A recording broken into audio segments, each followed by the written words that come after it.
Hello, everyone. Hey, Dahlia. Welcome. We're live Welcome. on YouTube as well. We got Applejack chilling here. He looks like a little gray Little gray lump of lint. lint lump. I could just like pick him up and like ball him up. Well, that silly red arrow's still there. Yeah, I what love about it? I like my red arrow. Oh yeah, we use red arrows all the time. I like my red arrow. Mm-hmm. We're doing some anime art tutorials today. Feel free to, like, ask questions, but Smiling, hello. Sasuke's Kanojo, hello. Hey, Lexi, as always, welcome. I gotta Hey, Palm Poof. readjust this. We were working on making subtitles last night for our chibi art class, which we finished, by the way. So all of Yes. chibi art class is subtitled now. Finally has closed captioned. captions. But we finished last night, and I'd never put chat back. You can't send gifts. I have no idea. I don't know. Apparently, Pomkoof can. Thank you for the hi bear. Thank you. That's Appreciate that's it. so cute. Where's the Tory broke sticker when you need it, dude? I know. Okay, so we've got this.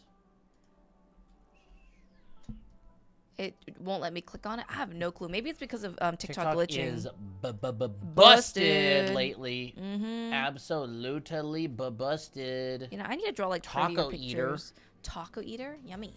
How did I get in the chat? Hey, Shadow Paradox. Currently snowed in. I can't read. Smiling, hello. Oh, there's like a whole Sasuke's. snowstorm in Texas, was it? I don't know where it is, dude. Something about like talk about the trees exploding or something. I don't know.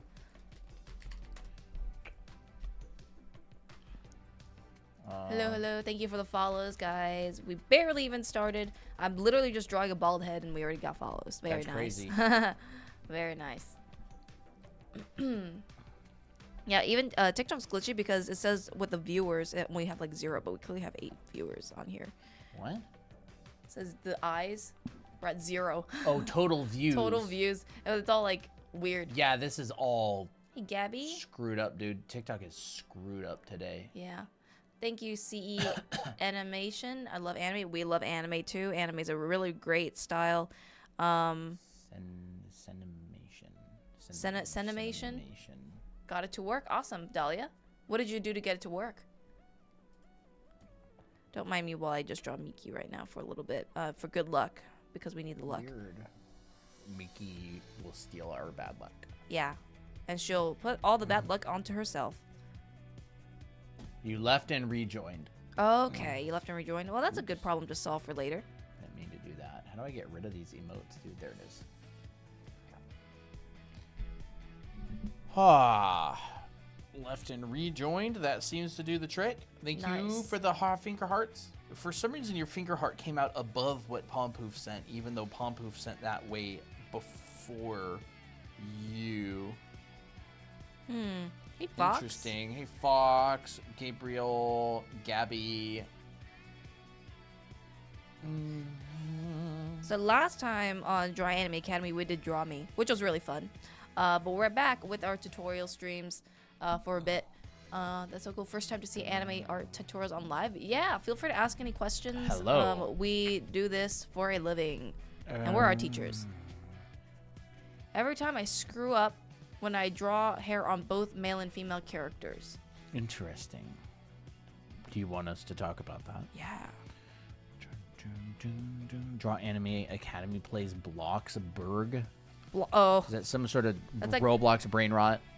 that's that Roblox brain rot, like role-playing You game. get 2 high bears. It only shows 1 here. Oh, there it is. There's the second one. And Hamilton fan. Okay, never mind then. It's not bugs. She sent 2. Thank you, Okay. Dahlia. Thank you, Pompoof. And thank you, someone named Hamilton fan 18. Appreciate it. Hand hearts. Big thank you. Hi, friends. Hello. So much Hello. snow. We can roleplay Miki and Ray at school. That's goofy. That's very goofy. Anime mouths when adding teeth. That sounds like a fun one. It's actually really simple.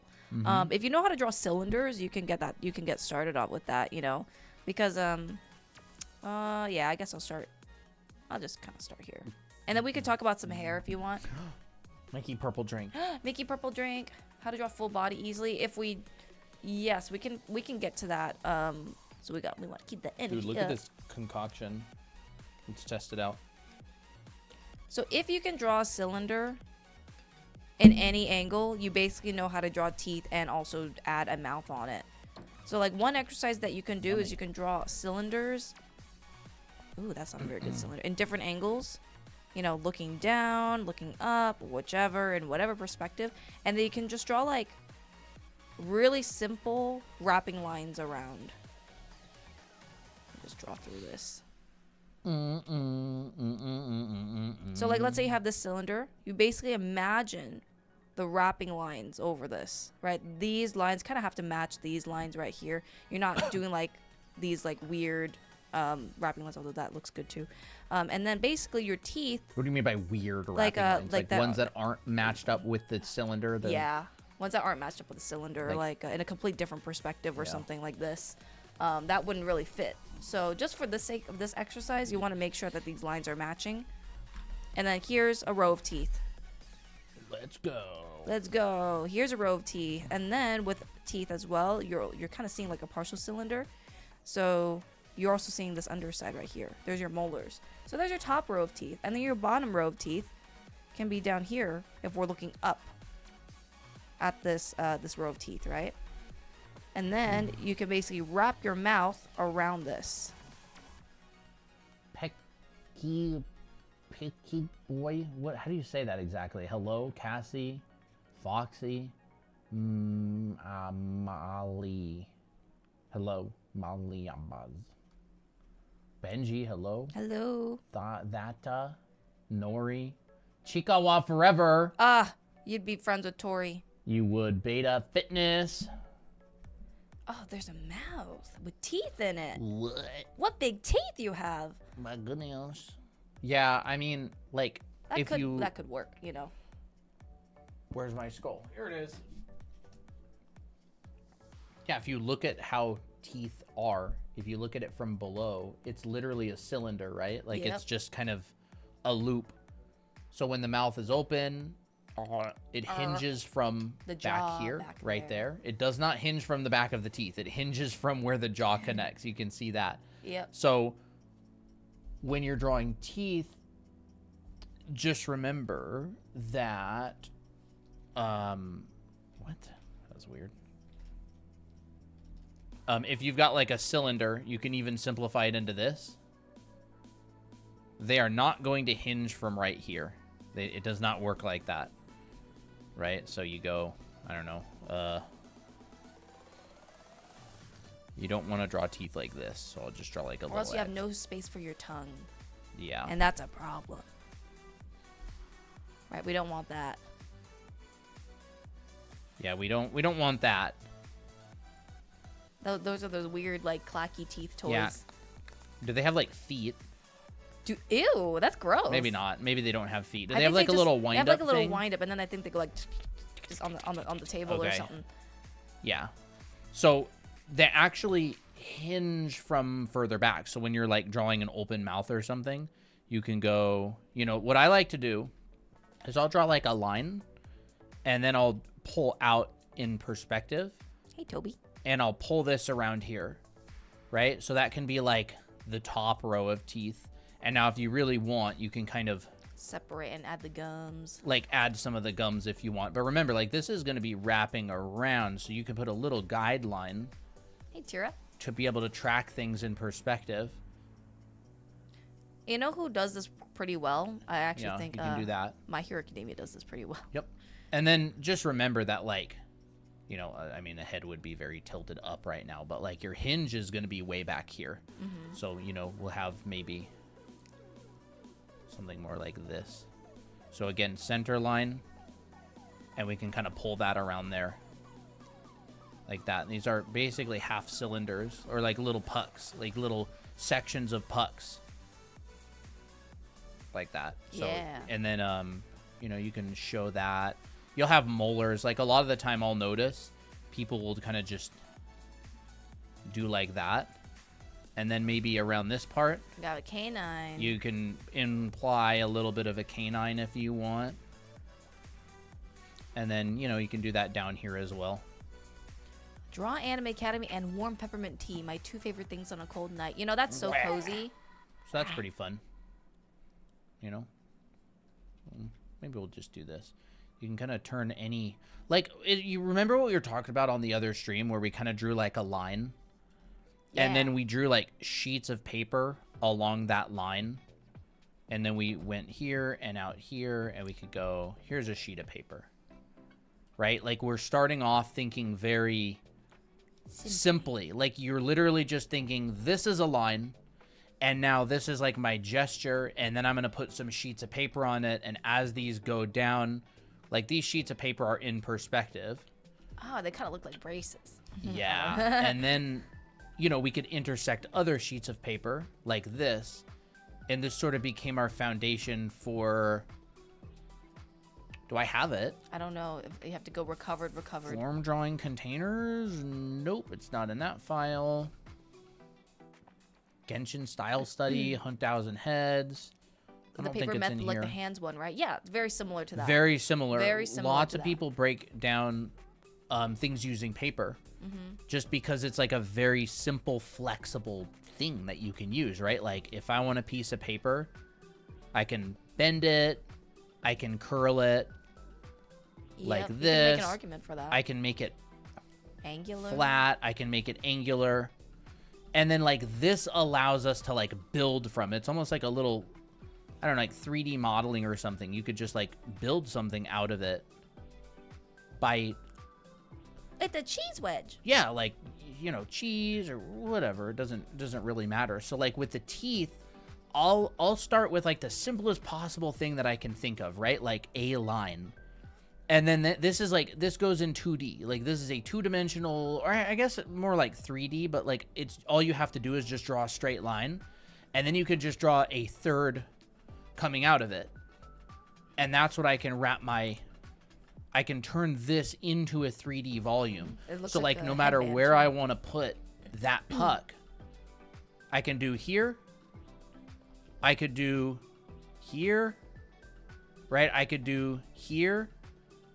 Yeah. And no matter where I put that puck, I have like a really good starting point, right? I can have a line and then this. This is like an improvised perspective grid. It's literally works the same way as a perspective grid, right? Like, this is the sheet of paper, and then here's that puck on it. So like, whatever way you want to start with, you can, instead of just trying to like straight up, I don't know, draw something, you know, whatever, detailed, like complicated and detailed.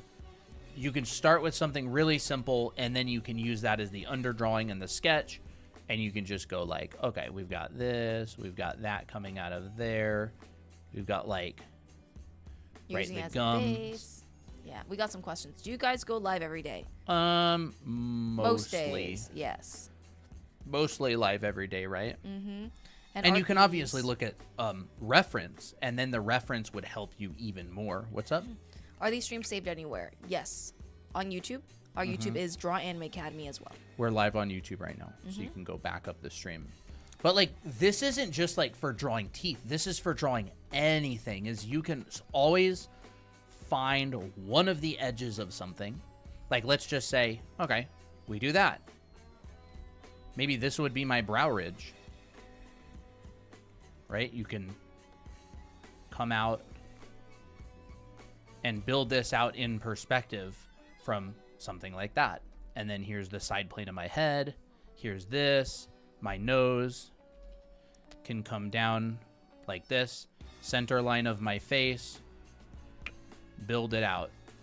So like, I just started with a line. Like, I just started with a single line, which kind of established what angle I'm like looking at things from. And so this is kind of like a little improvised perspective grid, right? If we were to draw all 3 dimensions, it could be something like this.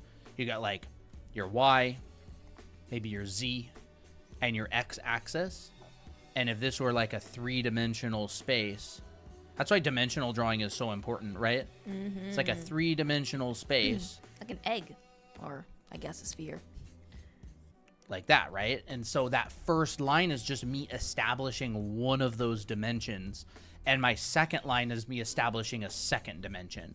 And then all I need is those in order to, right? And then my third is set. Like if I draw my first 2 lines, my third is already set. Wow. It's your X, Y, and your Z. These are all at like 90-degree angles to each other. So that one's at a 90-degree angle. And then, you know, this one's at a 90-degree angle to that.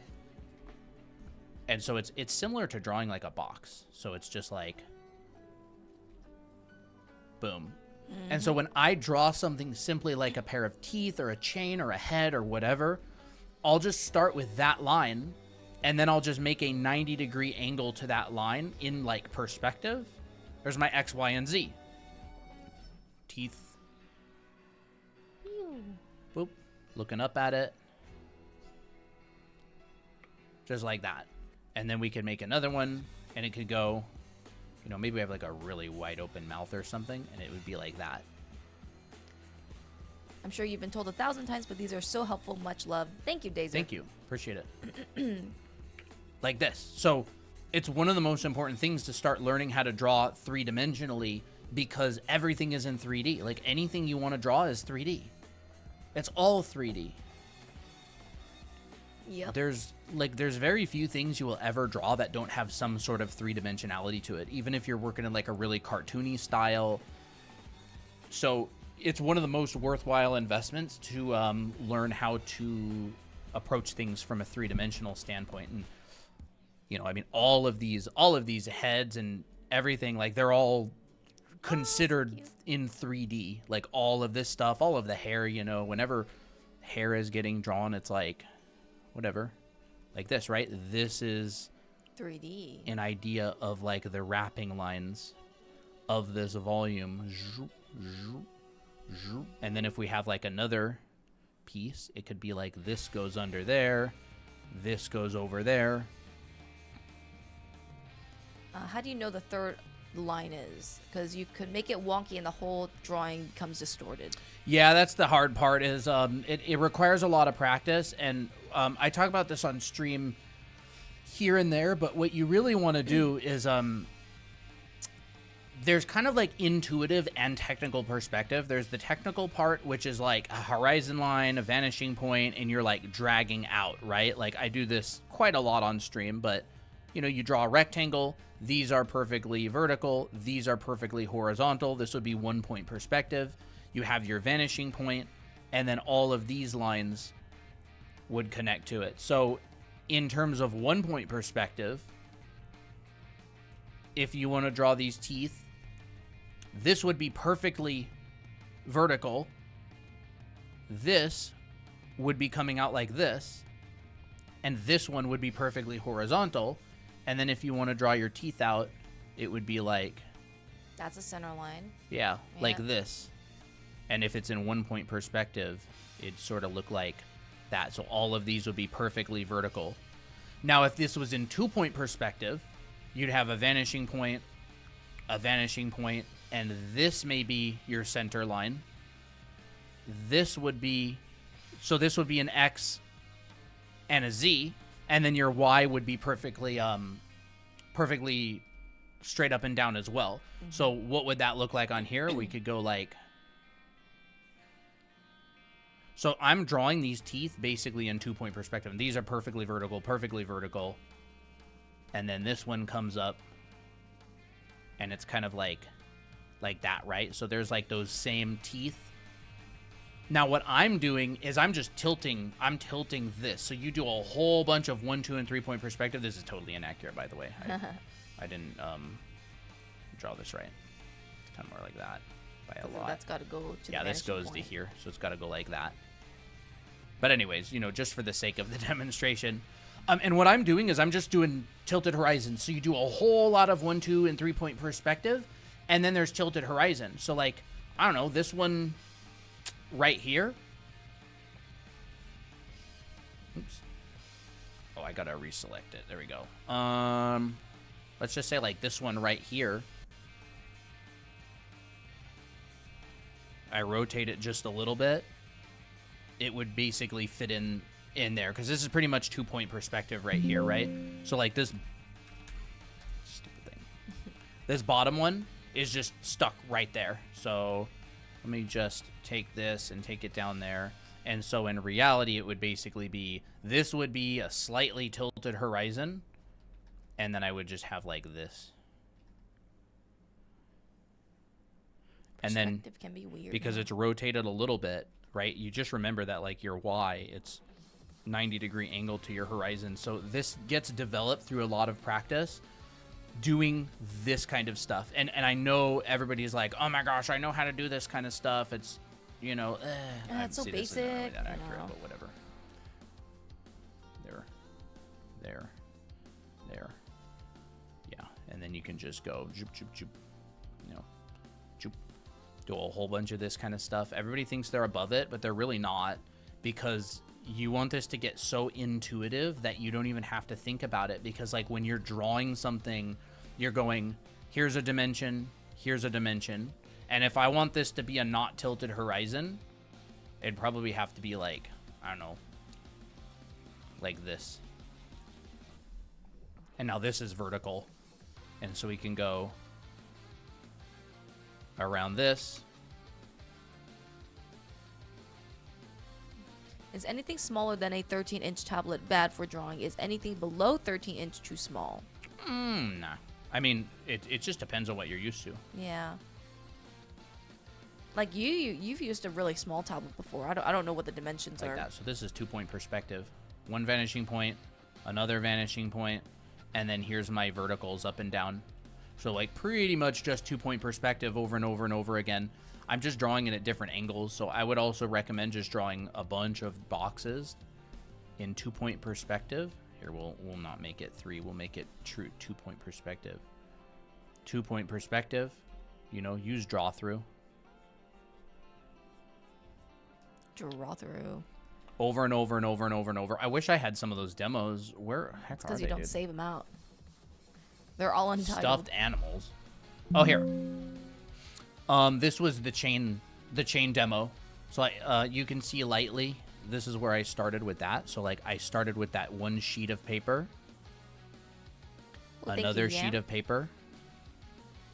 Right, this goes through there. Here's another sheet of paper that stuck through that one. And you can turn any of these into cylinders like this. And then you just take all of those sheets of paper and you just turn them into cylinders like that. That's what I was looking for earlier. But yeah, this is some of the practice that I would really recommend as well. This is like the intuitive side. And we talked about that on some previous streams and stuff as well. You need to dream about boxes at this rate. Dream and do it. I wish I could get practice from my dreams. What is this layer down here? Anything? Oh, that was just a study of Witch Hat Atelier. Hi, I'm new here. Love all the explanations. Awesome. I'll go to Christina's screen for now. Yeah. But like even if you were to do an anime style, you'd still apply the same concepts. Like if I were to draw like this body, rather than drawing everything all at once, a lot of times I will start with that same thing. Here's a sheet of paper. Here's a sheet of paper. You know, going forwards and backwards. Like this. Yeah. Oh, nothing. I was just going to say that 13-inch tablet question. I used to draw on a tablet that was like this big. I worked professionally on it for years. It was like one of those Wacom art tablets, the little blue ones. They suck, but I mean, you can still draw on them. They're not that bad. Yeah, it takes some time getting used to though. Definitely limits the arm movement, but you know, you have what you have. You do what you do. Yep. You have to make do with what you have. Hi, Cole and Christina. Been struggling on drawing backgrounds and perspective. Any tips? Sure. We can Yeah. talk about that in a little bit. Yep. So then what you do is you have the sheet of paper and then you basically turn that into cylinders. But like because you already have the perspective, you're like, oh yeah, I'm looking at the cylinder from up, you know, from below, and I see the bottom side. And then this one, I'm kind of looking at it from slightly below. And so then you can just basically simplify the torso or whatever that you want with these simple volumes when you have this established. Yeah, it's like people always say like, oh, do you use boxes? Do you use circles? Do you use cylinders? Do you use spheres? Do you use blobs to break down the body? And it's like, it doesn't actually matter what you use. The key is you're breaking it down using some sort of a three-dimensional simplification. So like people will get very wrapped up with the what form are you using? The what doesn't matter. Like that's personal preference. The fact that you are using a simplification that's accurate to the perspective is the important thing. Anything else is like personal preference. Like literally you could break it down. You could build the whole body out of like skulls and then start figure drawing that way. How long should a neck be? I mean, I'm drawing anime art, but I've noticed necks are long. You know, they can just vary in length depending on the style. Like there was a dance manga that I remember seeing, and everybody would complain about their giraffe necks, but that's just because they wanted to do it for movement, right? But generally, I think it just depends on the character, right? Because if you have like a chibi, I'm just saying this for stylistic purposes. For chibi, you know, sometimes it's kind of uncanny to see a chibi with a long neck like this. Generally, it's cuter for it to be shorter, right? So it just depends on the head type. Yeah, they usually have pretty short necks. Pretty short necks to no necks at all. What you looking for?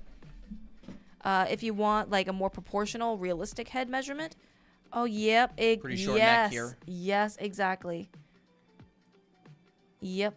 Like you can see the connection of the neck right there. It's literally just like stuck into the bottom.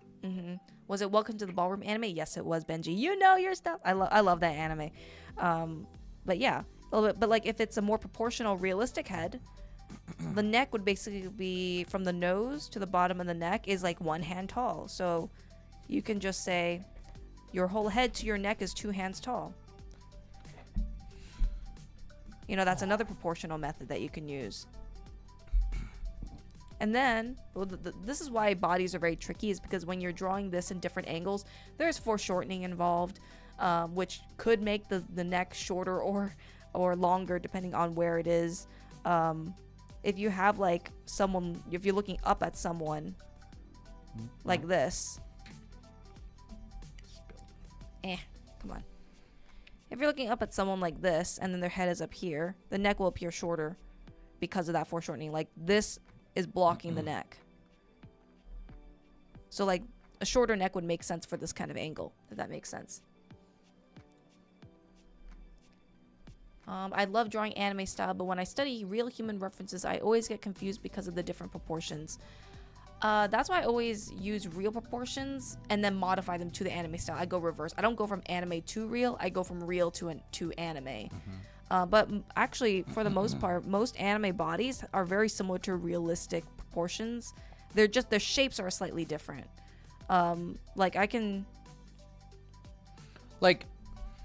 Proportion is like measurements within itself, right? Like comparative within other parts of itself. And so proportion itself doesn't really change that much. Like everything stays proportional. Like the torso to the legs, the hands to the body, like they'll tweak things here and there. But for the most part, things will stay quite proportional. Like any anime character you see, unless it's like very deliberately changed, the hand is basically going to come to the thigh. Like the wrist is going to end at the end of the pelvis. The elbow is going to be at the end of the rib cage. Yeah. You know what I mean? Like there's the pit of the neck and the shoulders, and the bottom of the sternum is going to be like around the halfway point of the rib cage. Yeah. That, regardless of style, is pretty much always going to stay consistent unless you're like specifically designing a character with like very long arms or very different proportions. Yeah, but notice when I make this head like really large. Now it looks more like an anime character. Yeah, it just feels kind of more like an anime teenager. Yeah. But like none of the proportions actually changed. Like the relationships between things stayed the same for the most part. So I would say learn real proportion because it just doesn't really change that much. Yeah. Like you'll rarely, once again, unless the character is specifically, designed to be very different, like you'll rarely see stuff like this. Yeah. Just unless it's like very deliberately changed. Like, right. You will see that if it's a very deliberate decision, but with most characters and most projects, like the proportions are pretty much always the same. Like, yes, you can totally see where maybe like some characters, like One Piece, for example, will make the waist really, really thin.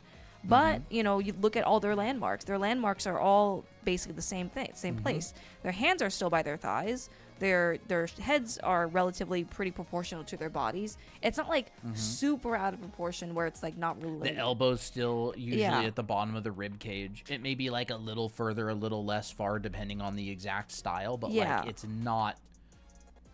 not going to change so much that you can't tweak it. Yeah.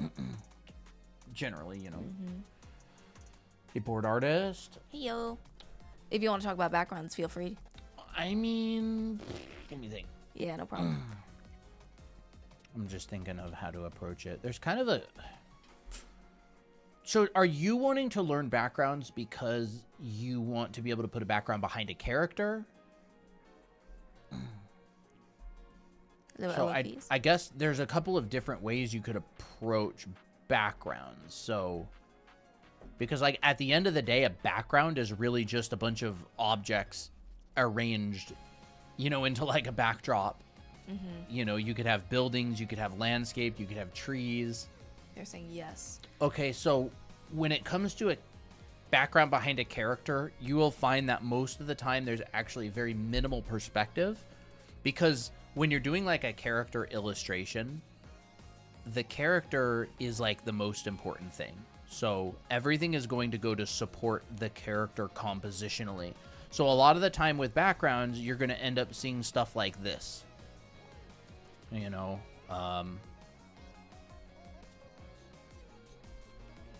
that, you know, or whatever. Ooh. Maybe like a framing element. So this would be more of like a compositional thing. Like you might frame the head behind the character, or maybe they're like walking down a corridor and there's their back, and this is like a, I don't know, like a 2-point perspective, right? And then maybe your vanishing point is like, I don't know, like here. So the other, and this would be just be like a simple 1-point perspective. They're walking down a corridor. Maybe there's like a street out here in the background like this. And so all of these would be converging to this point right here. But at the end of the day, you've got your character, and it's composed in a way that maybe like makes you look at them in a certain way within the framing of the shot, right? So it's like, okay, I got my character, and maybe their head is dark, and it's in front of light. So we've got dark on light. And then all around here, this is kind of just framing. So maybe there's like a minimal contrast down here, and the highest contrast maybe is like up here. And then maybe there's like, you know, people out here on the street and stuff. So like a lot of backgrounds, it's not really going to be that perspective heavy. Like this is very basic 1-point perspective. And you could go, okay, here's the character's height to the horizon line. So if we were to come over, you know, maybe a door would be like here or something in terms of like the height, right? Maybe we'll do something like that. Any advice for a complete beginner? I practice cubes and cylinders in 1, 2, and 3-point perspective, and for 1 to 2 hours daily, but I know it's too early to see progress after 1 week. I would say if you do nothing but practice boxes and perspective, a lot of the time as a beginner, you just burn yourself out. I would say as an absolute beginner, it would be a good idea to just find things that you enjoy drawing and draw a lot of it. Like I would say, go, okay, I'm going to practice foundation. I'm going to practice perspective. I'm going to draw a bunch of boxes. I'm going to draw a bunch of all that stuff. 1, 2, 3-point perspective, yada, yada. But I'm also just going to take a sketchbook, and my only goal is to fill the entire thing up with anything and everything I find interesting to draw. Just enjoy the process of discovering and figuring things out and drawing faces and heads and animals and all that. Like you have your fundamentals, and a lot of schools will do this, is they'll go, here's your foundation classes. By the way, we also want you to fill up this entire sketchbook with any drawings by the end of term. And so you're just getting mileage, and you can choose what you draw. And I think that's one of the best. I think it's just one of the best assignments you can do. Draw from observation, go out and draw trees, leaves, animals, rocks, fill up the page, and fill up every page in the entire sketchbook, because what I find is that a lot of beginners, they'll learn perspective, they'll learn these fundamentals, they'll think it's like, oh no, all I can do, everybody tells me I need to learn perspective, so I'm just going to only learn perspective. And then they end up going so hard on it, they burn themselves out. Like, learning perspective isn't going to teach you the proportion of an animal. Learning perspective isn't going to teach you How to design. construct a head. It's not going to give you experience drawing different things and solving problems. It's just going to teach you perspective, which is like, it's really important, and I think you should be doing it. But also just draw stuff and Yeah. try things, like, you know, and for real, like a lot of schools will go, yeah, this term you've got perspective and rendering and this class and that class, and also your sketchbook class where we want you to fill up this whole sketchbook by the end of term. I wouldn't, like, when I was in FZD, we had a class called design sketching, and every single week we had to fill up 5 A3 pages to their entirety. We had to fill the entire page of all 5 of them on a different subject. Like, one week would be humans, one week would be animals, one week would just be like buildings and shacks and architecture, one week would be like trees and bushes and shrubbery. Just a lot of different stuff. It just gives you mileage. Yeah. I learned from Poco that most of the figure needs to be exaggerated to the gesture. Doesn't make the proportion off. No. No. It would only be off when you like go outside of the proportion. Like, basically exaggeration is you take Does it make the proportion off? Not really. No, not really, because all you're doing is you're taking this form, for example, but you're just like making it more curved. But if you notice that if I curve it like this, I'm still keeping in mind of the same proportion. Like, this is still dividing this whole thing in half. It's just more curved, if that makes sense. Like, this is all in the same place. So like with something that's stiff, for instance, you're like, okay, well, I'm just gonna push it just a little bit more. But the proportion doesn't look off. You're just adding a bit of wonk, if that makes sense. Bending, distorting shapes a little bit, but like, you don't have to make the proportions off by doing that. Yeah. Like, you can do it and it will work, but you don't have to. It's not a requirement. right. Hey, Misaki. Hey, Misaki. YouTube recommended the stream, and I'm learning to draw, but hair is really hard for me. Any tips to get better or practice? Yes, I have some tips, and you can just try it on your own. I would say draw a bunch of spheres and draw some like guidelines around it, or form lines around it. This is to help you to see what direction the sphere it is. So like, maybe for this sphere, you're kind of looking a little bit down at it, and you see slightly a bit of the top. And then what you're gonna do is you're gonna use these guidelines and draw hair, and basically make the hair follow these guidelines. Think of it like a soft bucket. So is this supposed to be the cranium? Yes, this is the cranium. Yes, this is the cranium, because your hair wraps around a sphere, and the sphere is like a cranium. The cranium is like a sphere. So then, what you can do is start by drawing ribbons. You can have like a little tick mark here and just say, okay, this ribbon's gonna come out and around this sphere here. And then you're gonna add another one. And this one will overlap. A lot of the time, hair does not stick to the scalp. It kind of poofs over. But like, this is to help you draw dimensionally, and also maybe say, hey, I want to design a little bit. So maybe I'll have one hair strand, just kind of one hair strand, make it a little bit smaller, and then I'll pair with the larger one. But you're still wrapping around the form. And then here's like a side shoot. Here's a side ribbon. Here's another side ribbon. And so just start by practicing some short hairstyles, and see like how far it gets you. And then once you're comfortable with that, you can like elongate the hair, and make it longer. Do you need a swallow? I hear like a bubble in her throat. It eventually turns into like Distorts my voice. It's funny. I'm like, am I hearing like? Oops. Not you going like. Toby's here. Yeah, Toby's here. What do you think is the most effective way to learn how to draw heads in different angles? I start by using boxes as a base for the heads recently. Yeah, you can start with that. Wait, what? What do you think the most effective way to learn how to draw heads in different There's a lot of effective ways. I would say the most effective way is one that you probably stick to and will accurately reflect both the proportions and perspective. It could be the Loomis head. It could be drawing heads inside of Krenz cubes. Like, there's so many effective ways to learn how to draw heads. The number one issue is people just don't stick it out. Like, they don't allow themselves enough time to practice and get good at it.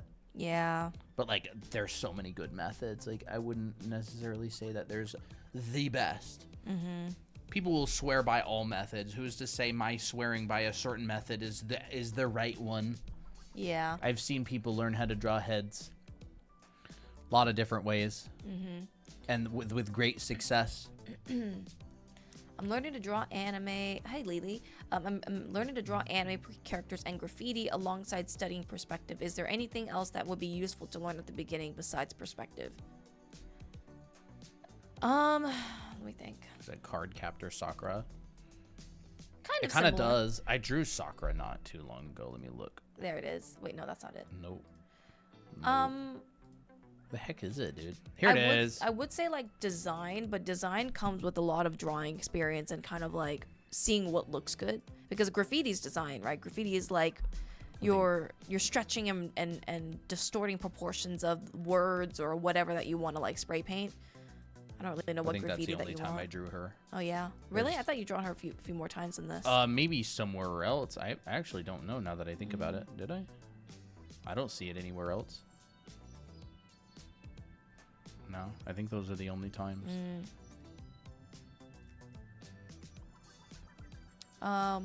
What are effective ways to hold a pencil or pen? The one that you're most comfortable with. As long as it doesn't like cause problems for your wrist, I think you're good. That kind of looks like Sakura, That but kind it's of not. does, yeah. The hair is like, you know, you got bangs on the side tufts and stuff. Yeah, I don't see any. When drawing buildings, do they also follow the vanishing point? It looks wrong when I do it. Like, for Yeah. example, I'll draw a road in 1 point perspective and the buildings around them, but it looks off. Yeah, know it's exactly what you usually like a camera issue, like a camera lens issue, or the proportions are not quite right. Oh, I did draw Sakura more. Here she Yeah. is.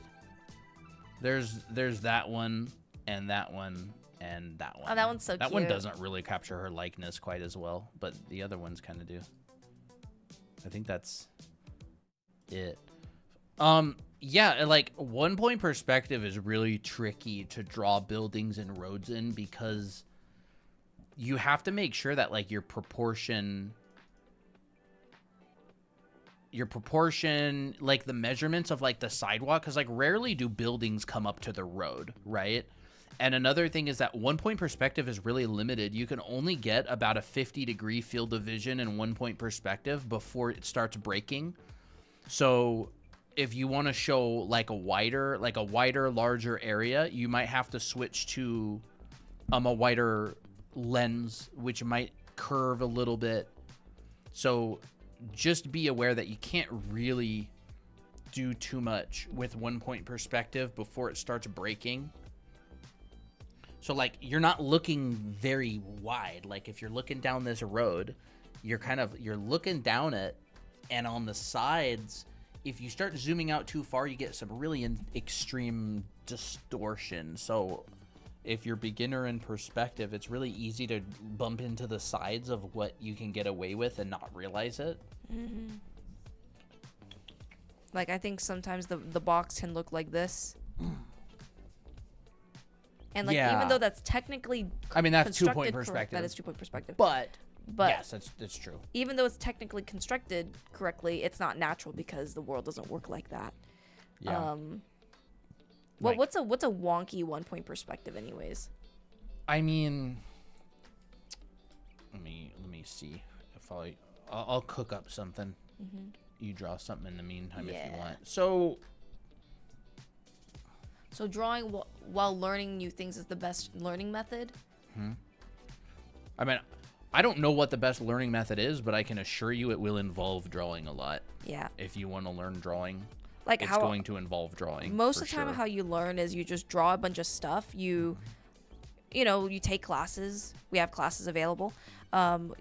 you take classes, you apply what they teach, and you basically attack the drawing with what you're applying with. So like for instance, if you take a figure drawing class and you're like, oh my gosh, I learned how to construct the body and I learned how to draw full bodies, I'm going to basically use that same method for every drawing now. And so that's how you're going to learn.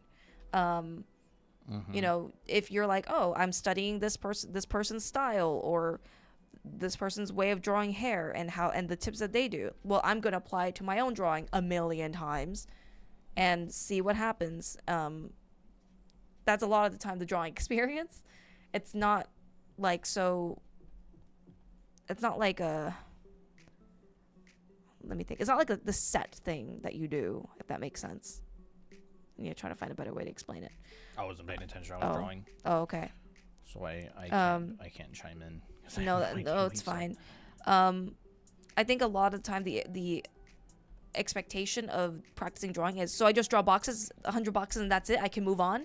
No, you're basically drawing even more boxes and basically applying those boxes to more drawings and constructing.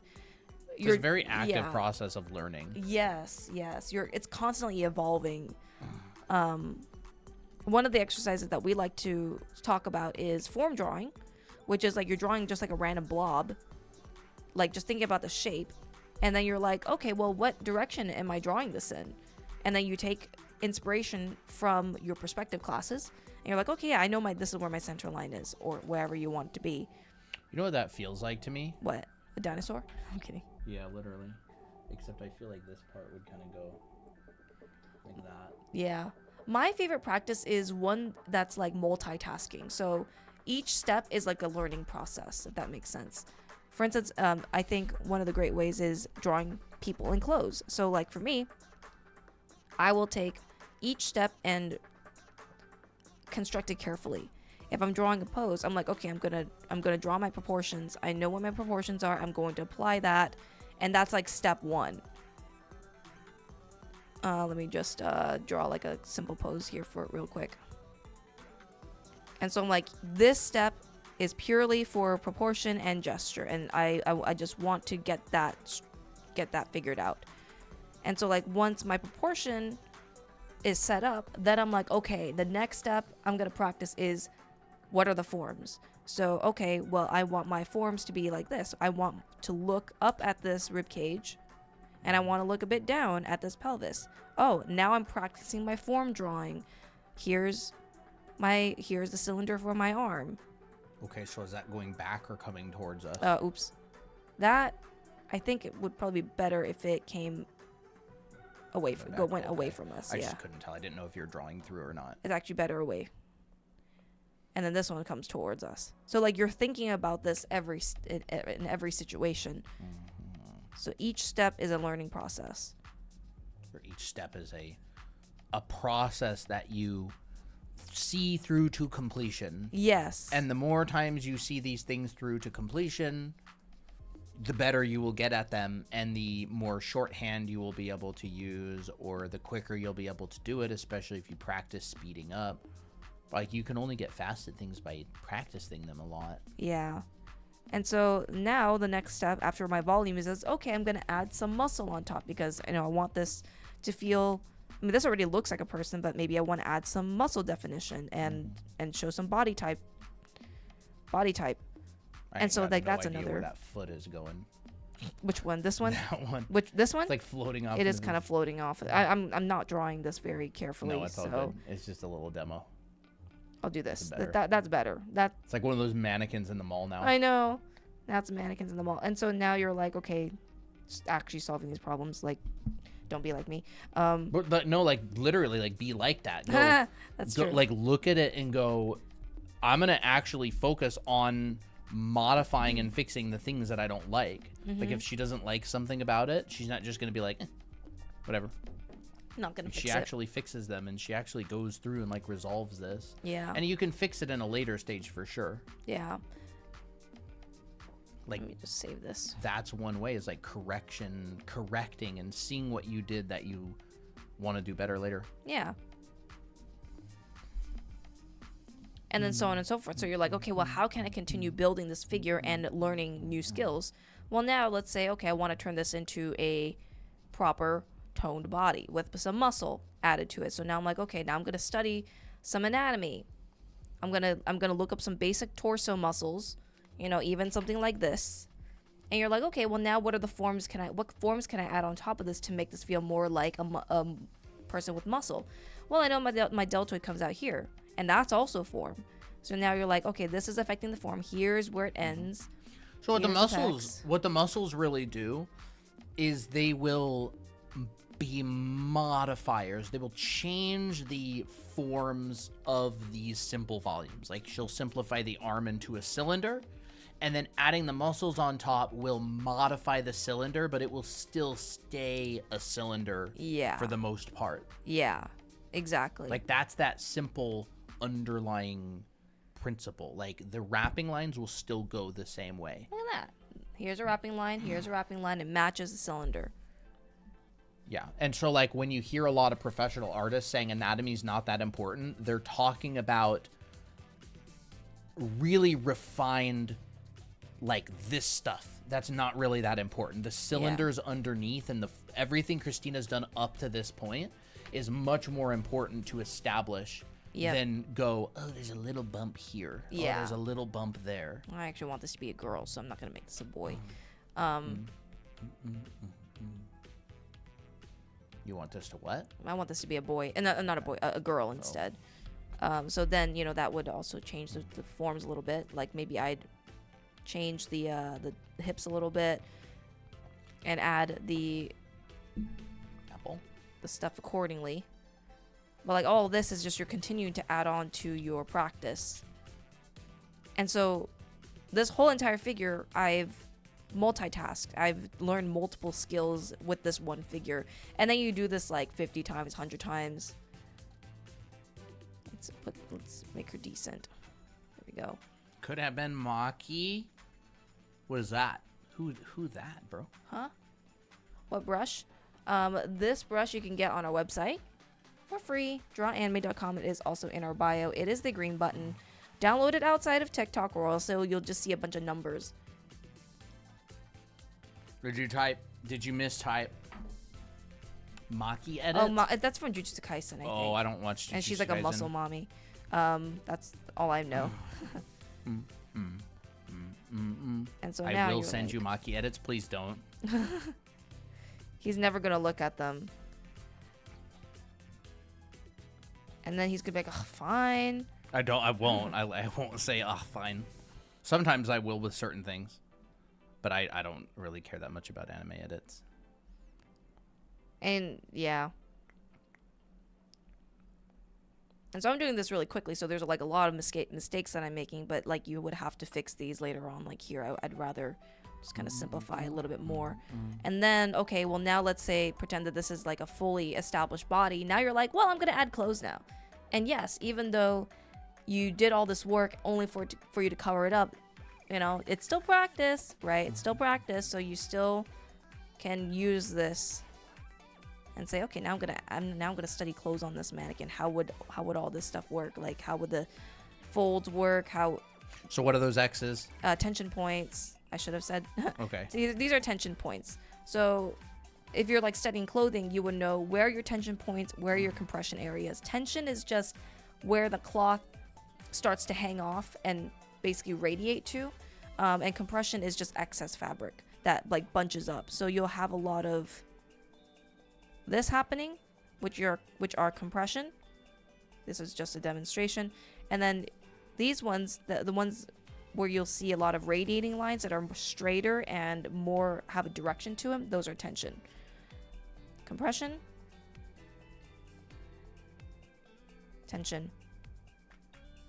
And then once you learn that, now you're like, okay, well, I need to add another set of skills to this. So once again, you're still adding on top of your drawing. And that's generally how I like to continue to study. And then you would look at reference of like what specific outfits look like, where those folds appear. And that will just depend on what you want to draw.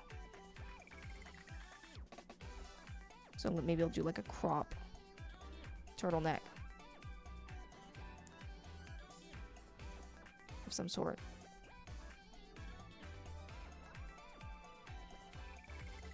But hopefully that makes sense. Just think about drawing clothes hurts. Not until you draw it a million times, that it won't hurt as much anymore. That's fun. Yeah, Learning it is is fun. Yeah.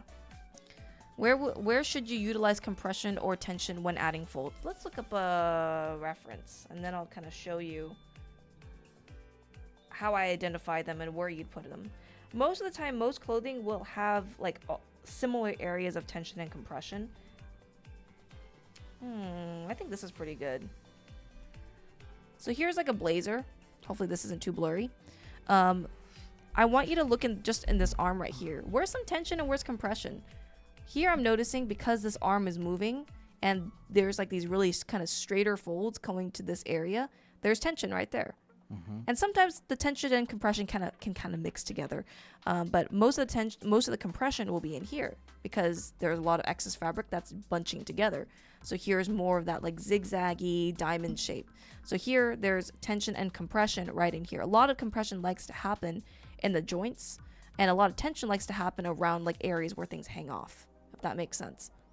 So like here with buttons, the button's a tension point, so all these gravitate towards this point right there. But then there's also some compression in these areas because it's just baggy clothing. You'll see it a lot of it in pants too, right up here towards the waist, the waistband right up here. And so what I like to do is I'll take a drawing like this and I'll mark it. I'll be like, okay, this feels like tension to me. It doesn't matter if you get it wrong. Like you're just trying to observe. So like I'll draw in red, like, oh, here's the tension. I'm going to draw that fold. Oh, here's the compression. I'm going to like draw it on top of the photo and stuff like that. And that's how you can study it. The brush isn't working on Google Drive. Did you open it in your browser and not in the TikTok app? But yeah, it works. I mean, it works. A lot of people have gotten it. That's been the same Google Drive link that's been up for the last couple of years that hundreds and hundreds of people have used. So you might want to try it a different way. Yeah. Now, if you open it in the app, like in the TikTok app, a bunch of random like characters and letters will appear. Yeah. It won't download. You got to open it in a browser.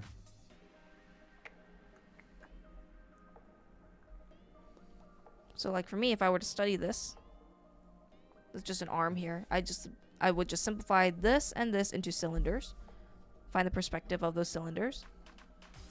And then I'm like, okay, now I'm going to see how much does this cloth like overlap over these cylinders. I see that there's like a lot of cushion room. Here is where the cylinder is because we definitely see an empty space down here. There's excess fabric. So I know that my cloth will kind of go like this.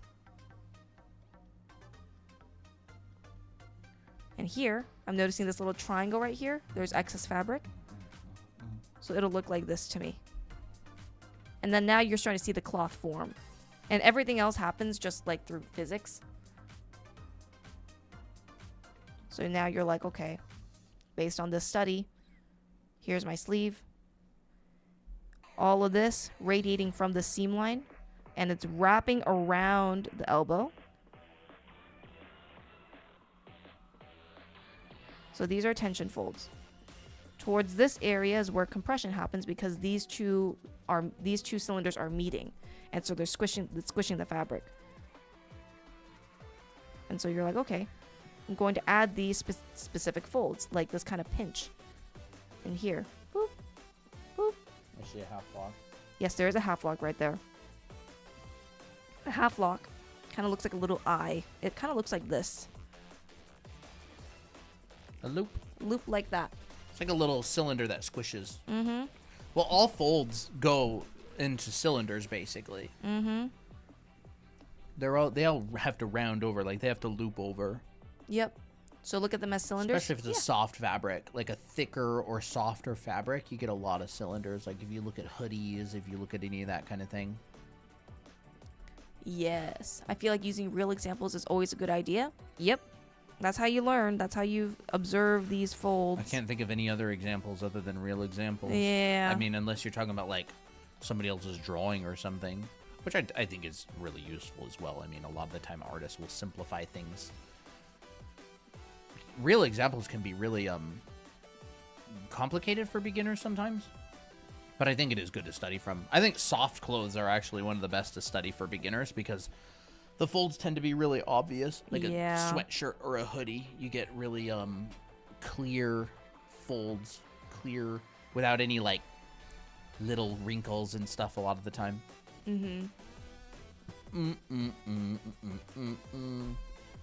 But yes, we also teach all this stuff in our anime art school. So if you want to check out our how to draw program.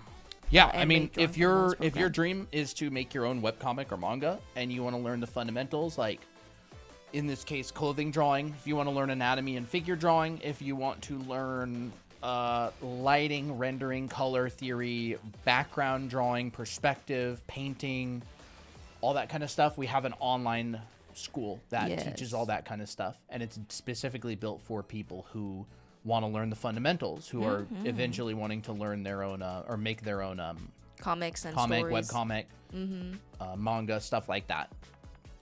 So like 1 point, 2 point, 3 point perspective, drawing, like all the stuff that we talk about on stream, it's covered. Yep. It's covered in a lot of depth. Bro, so much cat hair. Yep. And I think drawing clothing mannequins is a perfect way to study both bodies and clothes. Because you're like, oh yeah, how am I gonna figure out the pose of this character? You're posing it, you're thinking about proportion. You're like, oh yeah, where did the legs go? And you're kind of going by context clues. So like even if you don't know the full pose in its entirety, you're like, okay, I can see some hints. Here's this leg going back. Here's his leg behind this leg. So you're like, okay, I can kind of dissect like what the pose looks like, and then you just go on from there. Thanks, Dahlia and Misaki. Oh, thank you. Finally get to watch you live. Hey, Flo. Flow. Flow of art. Hello. Flow of art. Have any advice for characters with round eye shapes? What do you mean by that? Do you mean like you're struggling with round eye shape characters? Like how to draw the round eye shape? Or do you mean like how to design characters? Because, I mean, it can go so many different ways.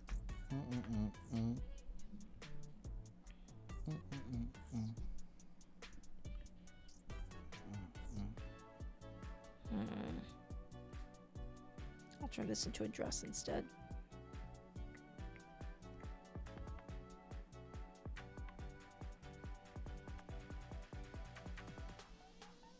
And I think like once you understand the mannequin and how to draw folds just through a bunch of like studies, you can basically like play your own dress-up game. Character design is basically a dress-up game at this point. You're just using your own inspiration and ideas rather than something that's pre-made.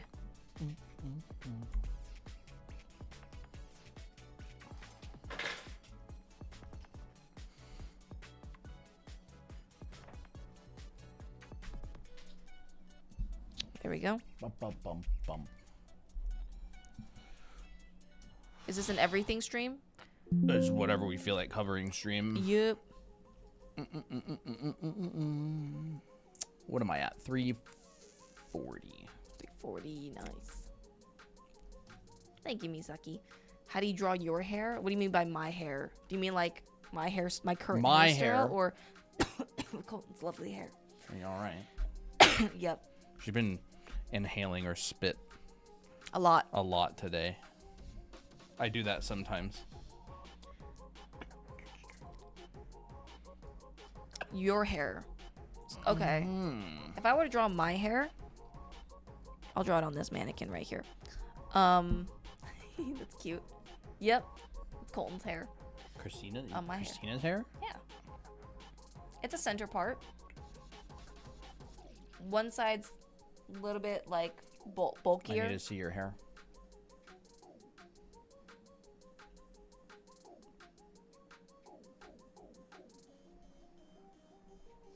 Kind of like that, right?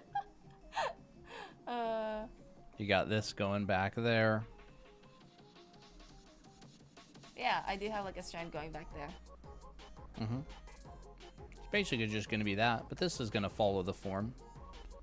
Form, tucks behind the ear. Can't see it.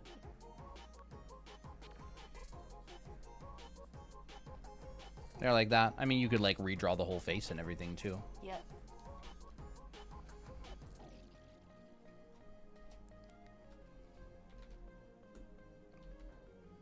Oh, it's being weird. What is your favorite hairstyle? I don't know. I have a lot of favorite hairstyles. If they're all your favorite hairstyle, then by definition, none of them are. Yeah, that's true. I don't like any hairstyle. It's just I have a few favorites. Like I like high ponytails. Yeah. I like things that look cute and aesthetic, you know? Because I started with a weird circle. Kind of looks like that. Oh, that's pretty.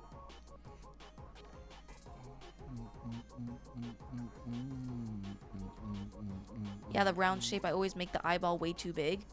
I try and use a C shape for the upper lid, but it never looks right for the overall shape. I would experiment with different curves. Like, rather than just doing a C shape, like, try to say, well, it's a different type of C shape. Like, maybe the upper part is a little bit higher and the bottom edge is, like, lower or something like that.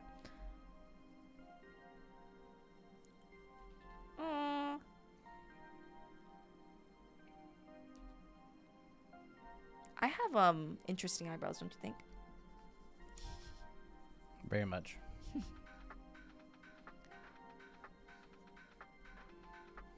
What is Stuff this, that like, just looks good, yeah. come out like If that? it looks good, I like it.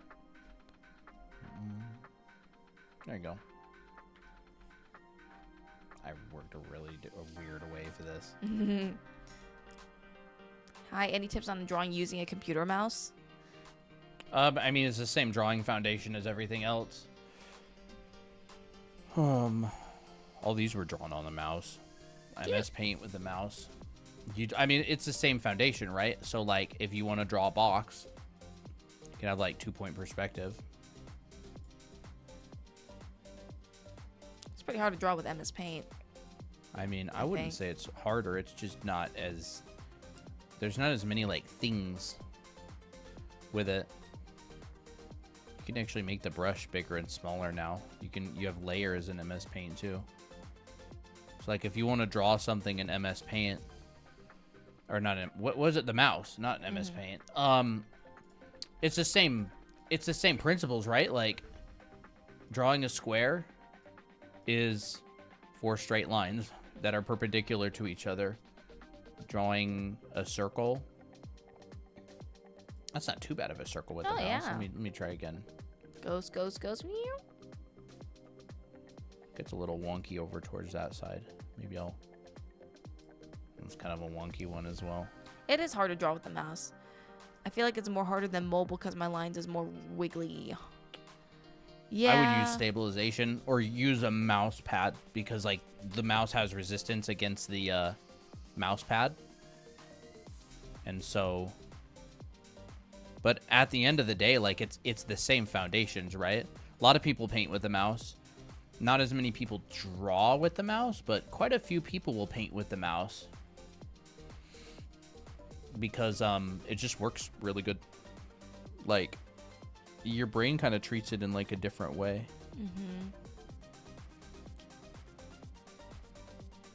My phone got stolen, so I'm unable to message on Discord. It says give a phone number to message because I'm on PC. Huh?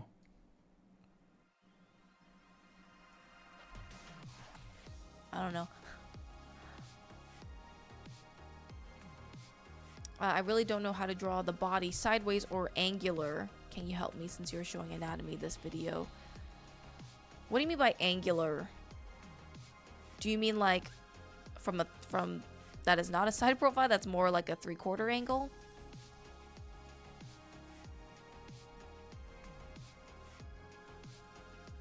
How do you guys draw hair? We have a hair drawing video on our YouTube channel. It is, I think it's a hair drawing tips that every artist must know. I cover how to draw straight, wavy, and curly hair, and how to think about hair as well. So you can check that out if you want.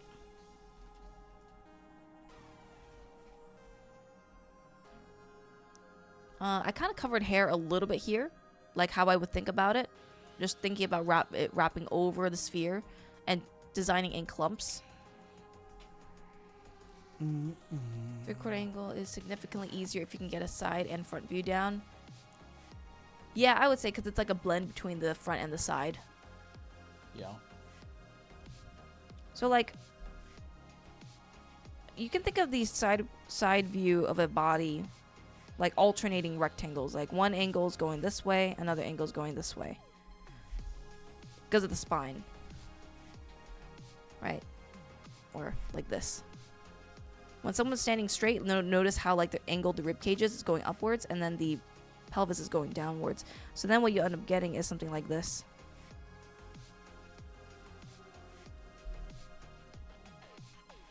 And then your head kind of goes like a zigzag. Boop, boop, boop, like that. A curvy exclamation point, like a little question mark, I guess.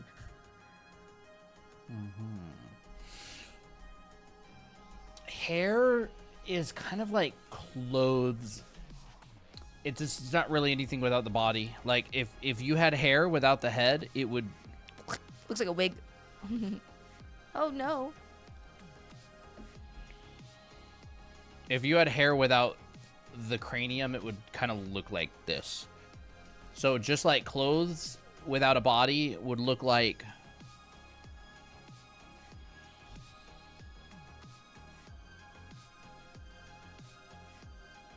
You know?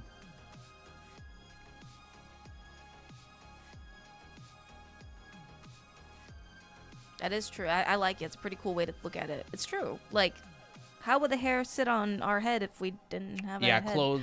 Clothes without the body would look like a laundry pile, and hair without the head would look like a shape shifter change and left their pile of hair and skin or something. I don't know. You know what I mean? Like Skinwalker. Skinwalker after they turn into someone else.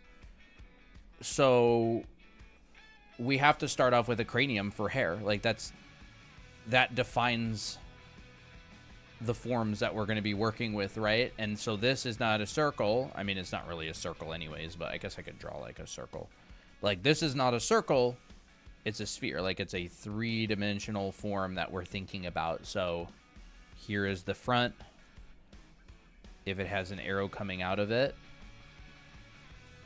it's facing that way. And so this hair gets applied around this, and it comes out of a specific place. There's like Hairline. Or... the hairline. There's where the bangs maybe start, right? So you think about, and then it's a 3D form that comes off of this. And so this is a blob, right? And you'll have like hair blobs that will come around like this, and they'll overlap, and you'll see them going back into space like that and like this, right? They'll go over the cranium, and they'll come down, and they'll go over, and whatever the bangs look like these can look like a bunch of different things, right? So for example, you know, you could have bangs that come out that are just kind of like Ooh. Like that. Can I ask, what's the best free drawing application in PC? I Krita, don't know. I guess. I mean, there's a few free drawing apps. We don't use free drawing apps. Yeah, so I don't use any, so I can't really say. Yeah. Try one, because it is free. There's no risk. Mhm. And then see how you like it. You know, that's a good point. There's no risk because it's free. So Yep. why not try all of them? Mm-hmm. Are you going to play Draw Me tonight? We'll see. No I don't idea. know. Probably not. Probably not, because this is a tutorial stream today. Well, you know, you can split it up.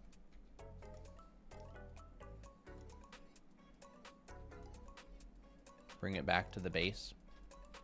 And then, of course, you can turn this into a head, but like the top of the head is pretty much just that, right? Yeah. So this will come down, can come out. Whatever you want to do with the head is totally fine. It doesn't actually really matter what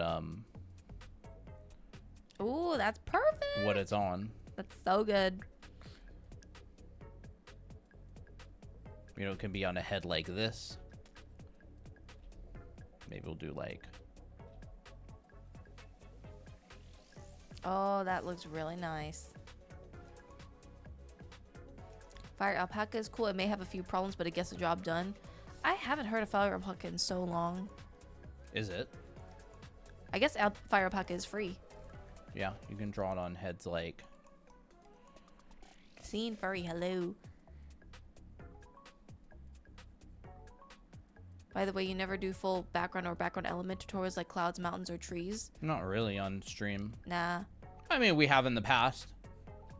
There was a painting of like the onigiris with water and grass and stuff. Yeah, I a mean, good while ago, actually. in the past, I did a couple of tutorials. Way below. Oh. There it is. Oh, those. So, those. This doesn't have any clouds in it, but this entire thing I did from start to finish on a live stream. It took a couple hours. Pretty detailed as well. Mm-hmm. This actually just started off as like a color demo. Yeah. And then this one was on the next day. I think I did this the day after. It's like love another the little salmon. onigiri with a salmon. Salmon? Salmon. Salmon. I did this. This was like a full environment that I did on stream. This is more like an illustration type deal. I really like this demo. Yeah, cool. I mean, this one could be cropped a bunch of different ways to be like a full environment as well. This one is a full environment though. Mm-hmm. Got that I did that one. This one was another painting demo with materials and everything. Yeah, Colton teaches the rendering and painting class, so this Christina stuff is did like this one, but this wasn't a tutorial. This was just her Nah. doing whatever. Yeah. Did I help you on the water on that one? I Yes, you think did. You did. Are you guys watching any new Let's see. shows? Nope. No, I don't think so. I feel like I did some stuff on the PC once we started streaming on there as well. Yeah, I don't even know what I that don't is. know. Oh, sideways. Yeah, it is sideways. I didn't know sideways. No, I haven't drawn on the iPad in a while. Yeah, a lot of our tutorials are done digitally. So, but I mean, like you can still try to draw these background elements traditionally as well. Totally fine. We got a lot of character illustrations and stuff. Yeah. Well, I do. I draw on the PC. Oh yeah, he got now. this one too. He did this one. Yep, I did do that one. Mm-hmm. Most of these are like little dioramas. Yeah. You guys ever play speed draw? We used to play some speed draws. Sometimes. Are the tutorials free? These are free. Yes. These of are all our- streams. All of these are past live streams you can find on our YouTube channel. Mm-hmm. We do have classes that are paid, but they're really, really good as well. I tend to struggle with more dynamic poses or fluid poses. I can get the anatomy down, but I cannot find a way to make it eye-capturing. Is there a way to improve the fluidity of a pose? Yes. So there's barreled again. Barreled. I love it. Yes. And I would say try, rather than thinking about the anatomy, because the anatomy is just like the muscles, right? Think about flow. So like, I just want you to like draw something that has this kind of pull to it. And then what I want you to do is you want to like try to draw wrapping lines that feel like it's being stretched. Right? Like maybe the original kind of looks like this. Very, very uniform. But then it's getting stretched into a point. So you're like, okay, I'm going to stretch all this. And all these form lines are getting thinner and thinner and thinner and also going in this direction. Basically, anatomy and gesture drawing, it's like the muscles are kind of being pulled towards a certain direction. That makes sense.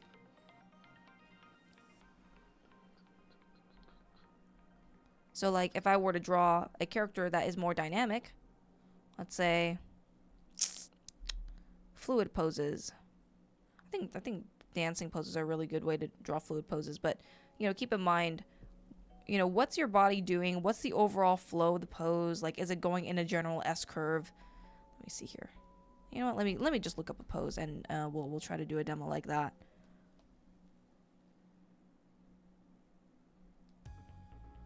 Poses.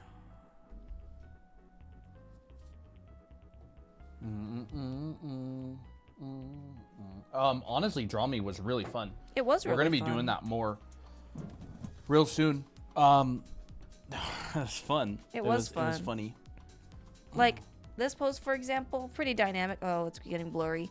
But like what I would do is instead of thinking about, oh, where's the muscles going? I would thinking, okay, where's the curves of the pose? It's not focusing, is Yeah, it? you need to go down. Go down more? Like Yeah, this? there. Okay. So I'm thinking, okay, what's the arch? There's an arch here. there's an arch here. And all of my lines and form lines will kind of gravitate towards those motions. So I'm like, okay, here, one line right here, and one line right here. That's like the essence of the pose. And then you can like modify. So it's a lot of it is like contorting the body and exaggerating. So here's like your rib cage. Here is your arm. Choco, do you guys got tips for building a portfolio or what to put in it? What are you building a portfolio for? Yeah. Generally, you want to keep it relatively short, put your best work in the beginning and the end, but that's kind of like general advice. I don't know what kind of portfolio you're trying to build. I'm not an expert on all portfolios, so I wouldn't be able to give you advice on certain things. With this, having trouble learning to draw boxes in perspective, can't seem to draw them at different angles. We could talk about that. Yeah. Maybe we'll test out not speed draw. Draw me, but I'll use my iPad. Ooh. And then Christina does the stream iPad because my iPad is actually charged now. It is charged. Is my pencil plugged into it? Yes, it is. Character design or at least animation. I can't say for. Oh, Lau, have you not played? You wanna play? Maybe. Okay. If character design or at least animation. Character design for animation. I've never really done much character design for animation, so I would say probably contact someone who does professionally. I would you could also look up animation portfolios. Yeah. Character design. I just don't want to give bad advice. I've never animated, and I've never had to hire anybody who is an animator. Maybe in the future we'll hire people who are animators. Mm-hmm.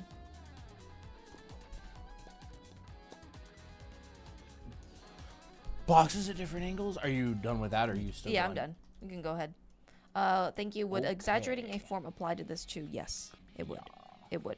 You like my little jacket on I the do ground? love your jacket on the ground. It's so cute. Does that look like a jacket on the ground? Kind of feels like it a little bit. Yes, it does to me. I just put like a little half lock fold in there. Yeah, it's good. And then a sleeve and there's like the. See, this is environment. This is literally environment drawing. You want to know what this is, chat? You want to know what this is? You want to know what this is? What? It's a lake with mountains. Yippee! Yeah, and then these are the mountains. Like, I'm telling you, everything at the end of the day is the same. Like, it's all the same. This is a jacket on the ground. Just kidding. It's not. Not that. It's not. It's really not. It's actually an environment with the horizon line, and this is the harbor, and here's the treasure. It's silly. Like, once you can draw in 3D and once you understand overlapping forms, you'll notice that pretty much everything is the same. Like, very few things have enough differences to them. It's usually just like proportional differences, material differences, and looking at different things in different angles. But like, once you kind of understand the basics, a lot of things you'll be like, hey, I know that. Like, that's why exercises like this exist. That's why fundamentals is so important. Oh, candy cane. Every time I look at that, I think of a candy cane. Yeah, that's why this kind of stuff is important. This is your external obliques. This is folds on clothing where it goes over the surface and comes around. This is your tricep. This is also folds on clothing. Like, everything is made up of like these basic principles. So boxes at different angles. I would say if you're having trouble with boxes at different angles, try thinking about it less like a box and try to like get good at starts. So what I mean by that is like learn this shape and start a box like that. Right? So like there's a box. Or learn this diamond and then you can use it to draw a box that's rotated like halfway. Right? Learn this diamond and you can use that to start your box at this angle. Learn and it's really just like a couple of things over and over. Like, this box works if you're looking up at it. it works Ooh. if you're looking at the side of it. You actually only need to learn how to draw a couple of boxes, and you can pretty much draw them in any angle. And so, like, focus on the ratio between the sides as well. Like, you know, okay, maybe I'll start with this much of the side. And so you maybe have 2-point perspective. Colton draws on Photoshop, and I draw on Procreate for stream. There we go. Or you could go... let's pull this up a little bit.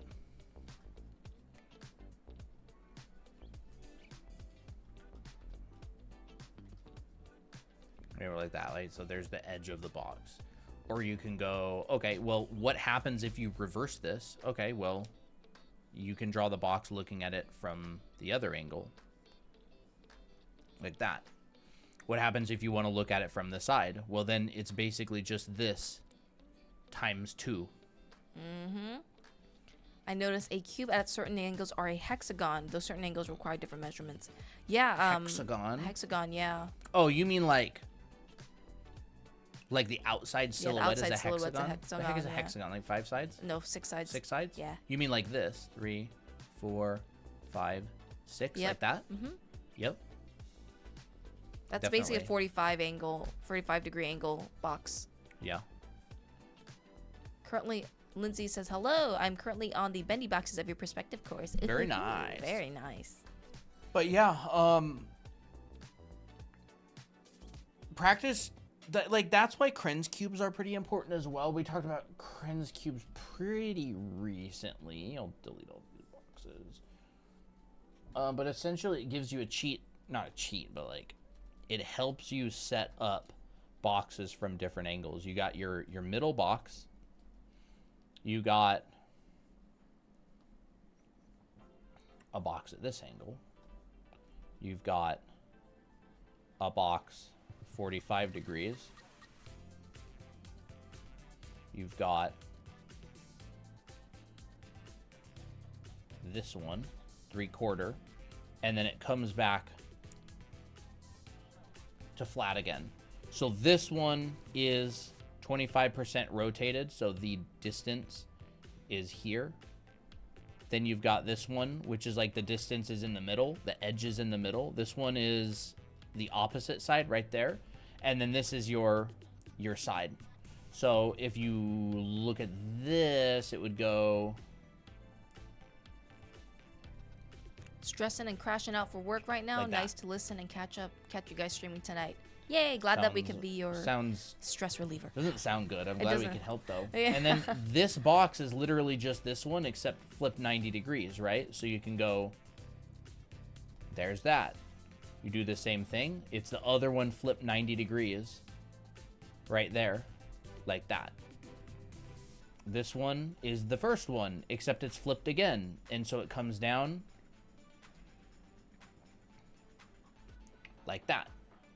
Right, so there's the top. We'll just make like the top, I don't know, like red or something, right? So red, and then, you know, guess what this bottom one's gonna be? It's just gonna be a square. Yeah. And it'll be red. What time are you guys ending the live? And then When we feel like it. this one is going to be like this. How many students are in your figure drawing live class? I can't believe I'm saying this, but 6 or 7. I don't remember exactly. It's I think either it's 6 or 7. 6 or You 7. do? I think it's 6. Well, we had another student sign up, so So maybe it is I actually 7. don't remember. And the last number I remember was 5. But anything after that, I'm like, Well, Loveless also signed up. Oh, okay, so that's 6. There might have been another. Yeah. Again, it's 6 or 7. I don't remember. But yes, we do have live figure drawing class coming up in February. Signups are still open. So if you want to grab a spot, have your work get critiqued, have really awesome lessons, and personal time with us, feel free to sign up. Yes. It is on our website, drawanime.com.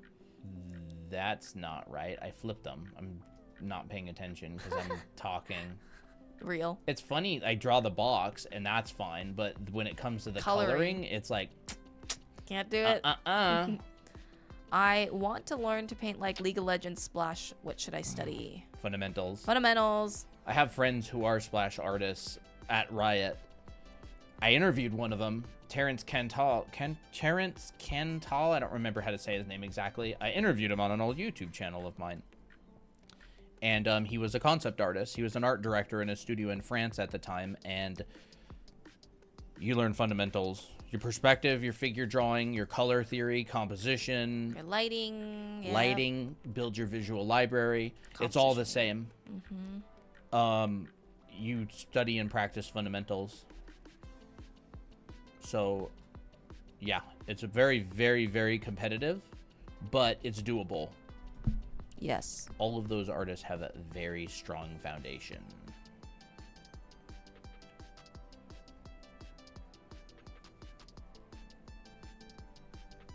So if you memorize these boxes, these are basically the only boxes you'll ever need. Of course, like you could do like 2/3 of a rotation, but like it's going to be between this and that.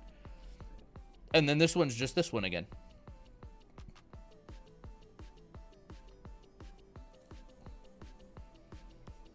Like this. And then this side is yellow.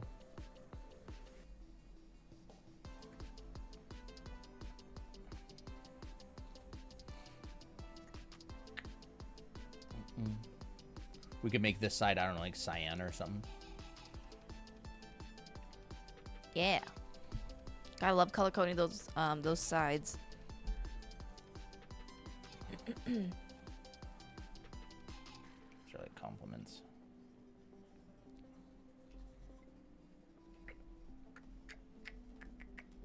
I've been trying, but I've been struggling to figure out how to study the fundamentals, I guess. We have classes that We cover do the have fundamentals. classes on them. We do have We classes. do have classes. But there's a lot of ways that you can study them. I mean, I would say if we were to talk about how schools, like we built our anime art school basically based on how we learned when we were in school. But essentially, I can tell you how schools do it. You take classes, term 1, you'd take like figure drawing 1, and you'd take Viscom, and you'd take perspective 1, and you'd take rendering 1. And each of these classes would be like 14 weeks long. And on week 1 in perspective 1, they show you what a horizon line is and what a vanishing point is, and you have to draw a whole bunch of boxes doing this.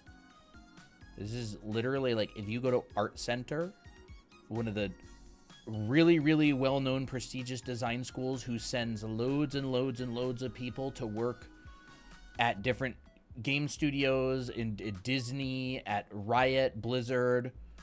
My teacher's assistant in Art Center, his name was Q Fang. He was a character designer on Overwatch for a really long time, and now he's working at Riot. He was my TA at Art Center. He went to Art Center, and he took these classes. Perspective 1, week 1, you're going to be drawing 1-point boxes, and you're going to be doing tons of these. They're going to be like, draw 25 1-point perspective scenes with at least 10 boxes each.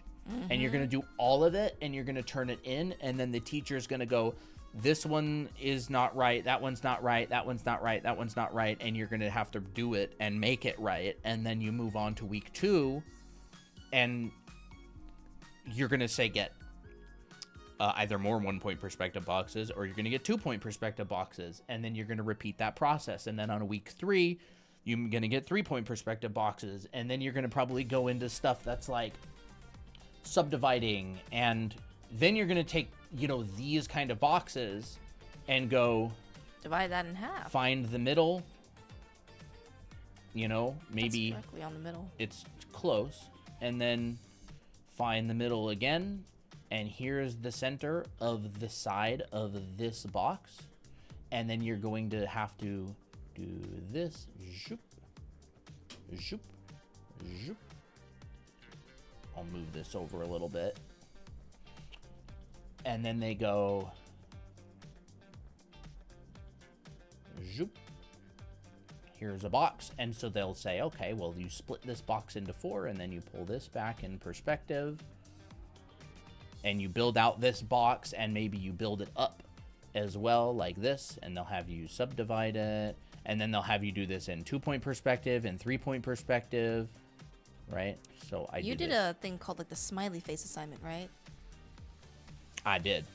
I have assignments in my class in anime art school to do this. But you know, basically what she's talking about is we do 2-point perspective, and we make like a smiley face in 2-point perspective, and Really forgot about that you assignment. turn it into 3D. Yeah. And then they also have like letters and stuff, and that would be like perspective 1. Rendering 1, you literally just start with boxes and you shade them. Like, it'll be easier just to show you, honestly.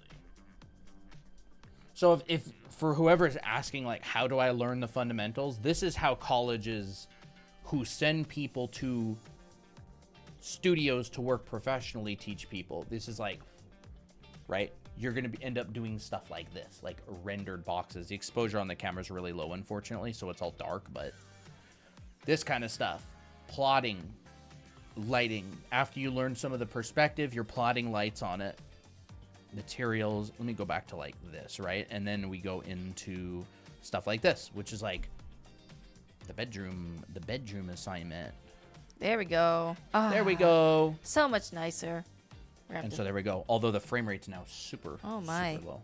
Here, let's do that. Okay, Might be that's a little better. bit better. There we go. Yep, that's better. Oops. But yes, you would do stuff like this. Stuff like this. Stuff like that. Right? And then as the terms go on, you do more and more and more complicated stuff without forgetting this stuff. Stuff like this. Color theory. Composition. You'll take a class in term 3 or 4 called like, I don't know, like composition or whatever. And they'll just have you do a lot more homework still. Yep. Still lifes like this using Noton, color theory to break it down. Here's another still life. So like this is from our classes that we have online. Yes, this Is is this our... in your academy stuff? Yeah. Yes. Yeah. Is it College for Visual Arts? Nope. No. This would be the entertainment design track. So for whoever asked about the League of Legends splash art, this is the kind of classes they would take. Like you would take, and I would recommend taking like mentorships and stuff too, but Yeah. like perspective, Here's right? the perspective Like class. what Lindsay was talking about. There's like 1-point perspective stuff. There's ribbons. That's like a special lesson I included just because I thought it was cool. Drawing things in proportion from different angles. Bendy boxes. This is an intuitive perspective drawing assignment. Here's that assignment built out.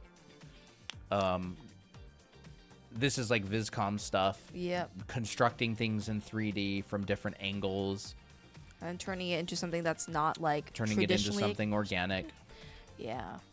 And, you know, here's like backgrounds and stuff. Yeah. This is what I learned when I was in school, the type of stuff. And then I worked as a concept artist for a good while. Here's how to draw plants. Yeah, these are like, you know, primitive forms broken down to construct things, landscapes, overlaps, environments. So like when we say fundamentals, this is the kind of stuff we're talking about. Like you get something for homework, you do it a ton of times until you're used to it and you can do it correctly, and then you move on to the next thing that builds on the last thing you learned. You don't Yeah. just learn something And and then then never do it you don't again. use it. Yeah. You learn something and now it's like a permanent part of your vocabulary that you use always moving forward in the future. Yeah. Like even with clothes, for example, so we have an anatomy and figure drawing class, which, you know, basically covers like how to draw the body step by step. And then we use the same knowledge and then put clothes on top. So like even in the clothing class, I have you draw mannequins. But this relies on knowledge from the previous class. It builds upon itself. Like it's foundation, Exactly. right? Like there's the ground and then there's the concrete and then there's the structure of the building and the wood and the boards and the beams, and then there's the drywall that goes on top. And when you want to hang a picture on your wall, the whole house doesn't come down. Or if you're in Europe, you know, the bricks, and then your whole house doesn't fall down when you hang a picture because everything's been built. You don't like learn how to prepare the land to build a house and then not prepare the land. Like you don't learn how to pour concrete foundation and then not do it and start building a house without it. So like all of this stuff builds on top of previous stuff, and it just becomes part of your permanent vocabulary that you then build on top of. Yep. And you get so used to it, you don't even remember doing it any other way. Like you're just like, yeah, this is how I construct a figure. Yeah, this is like how I draw clothes. Basically, the fundamentals is like if you're in Europe, they use bricks over there. They use drywall over here and wood and stone over there. And stone, yeah. So basically, like the fundamentals are things that help your art not fall apart. Right? The fundamentals, yeah. It's, I mean, everything's built off of it. I can't tell you how many times where we get questions where we're like, oh my gosh, my drawings just fall apart like after my sketch, and you know when I go further with it, it just everything looks wrong. It's because the foundation isn't there. So you're constantly constructing. Okay, you know, does this body? You use bricks in South America too. That's fun. Oh, that's fun. I saw like 3D printed houses lately. And I'm like, oh, that's kind of cool. Dude, I saw some 3D printed houses. They were like hitting them as hard as they could with sledgehammers. Did not even like crack or anything. They were like super tough, like bomb shelter type stuff. Oh my Of course, it looks like you live in a house built by bees, but but hey, that's it's a cool design statement, you know. So you're like, okay, if I'm drawing a body, you know, you're also using perspective. You're also breaking the body down into boxes. Like this doesn't change just because you're drawing bodies versus buildings. Like you're still using the basic building blocks. You're still using cylinders and basic forms, and you're like, okay, yeah, does this feel like it's in perspective? If so, yes, move on, you know. RAM Crisis hitting that frame rate? No, it's the camera. It's just overexposed, and it's not light enough in here, so the frame rate of the camera itself took a hit. Yeah. ISO, shutter speed, and aperture. The fundamentals of cameras. Fundamentals of exposure. There's fundamentals for everything. Dude, there is. There's fundamentals for emotional intelligence. Wait, so you're telling me that a lot of different things have underlying principles that explain and determine the logic behind how things work? Yeah. I never would have guessed, dude. So if homework feels impossible, just practice more. Yes. Yeah, but like you can also mix it up. Like there's no one perfect way to do things. There's just a lot of things that will take you forward in a good direction. So don't stress it too much. But like at the end of the day, like there are people who improve really stinking fast. Yeah. They are the people who grind the fundamentals and are really picky about whether they're doing them right or not. Yeah. Like I'll see so many people who do like boxes. And I don't mean to be mean in any way, and I'm not calling anyone particularly out, but I will see so many students doing box assignments, and like all of the boxes are not in perspective correctly, and they just don't have anybody to point it out or to let them know. They're like, man, I did 250 boxes over the last week. So much practice. And I'll see it, and I'm just like, oh no. Like, I can't find a single one that's like actually correctly in perspective. So it's like 2 steps forward, 1 step back. Or and that's why you need guidance, you know, of the time. Like that's why it's really hard to improve if you're just completely on your own. That's why like there's classes available, you know. It's so hard to like. That's why we're here as well. Like we want to help people and teach people how to do things in a way that will really help them get better. You know, I follow an artist. They have a channel called Swatches. His name's Clint Kearley. And I see him post on his Instagram all the time about like the logic behind the classes that they built. And I really like their methodology. They're just like, you know, there's so many good classes. There's so many good things online. But like one thing that we saw a big lack of was classes that actually give good homework that gets improvement. And I totally agree. Like there's so many tutorials out there, like, and a lot of what we stream about. We teach you the process to doing something, but actually getting better at something involves practicing it a lot. Like the practice is what makes you better. It's going to the gym. It is lifting a weight. Like you can watch all the videos in the world of some person on YouTube lifting weights, and they may teach you the correct technique for lifting weights. But if you don't actually go and lift weights, you will not get stronger. You cannot get stronger by just watching somebody exercise. Yeah. Now it's like this 2-part thing. You have to understand the exercises and what to do, and then you have to actually go do them.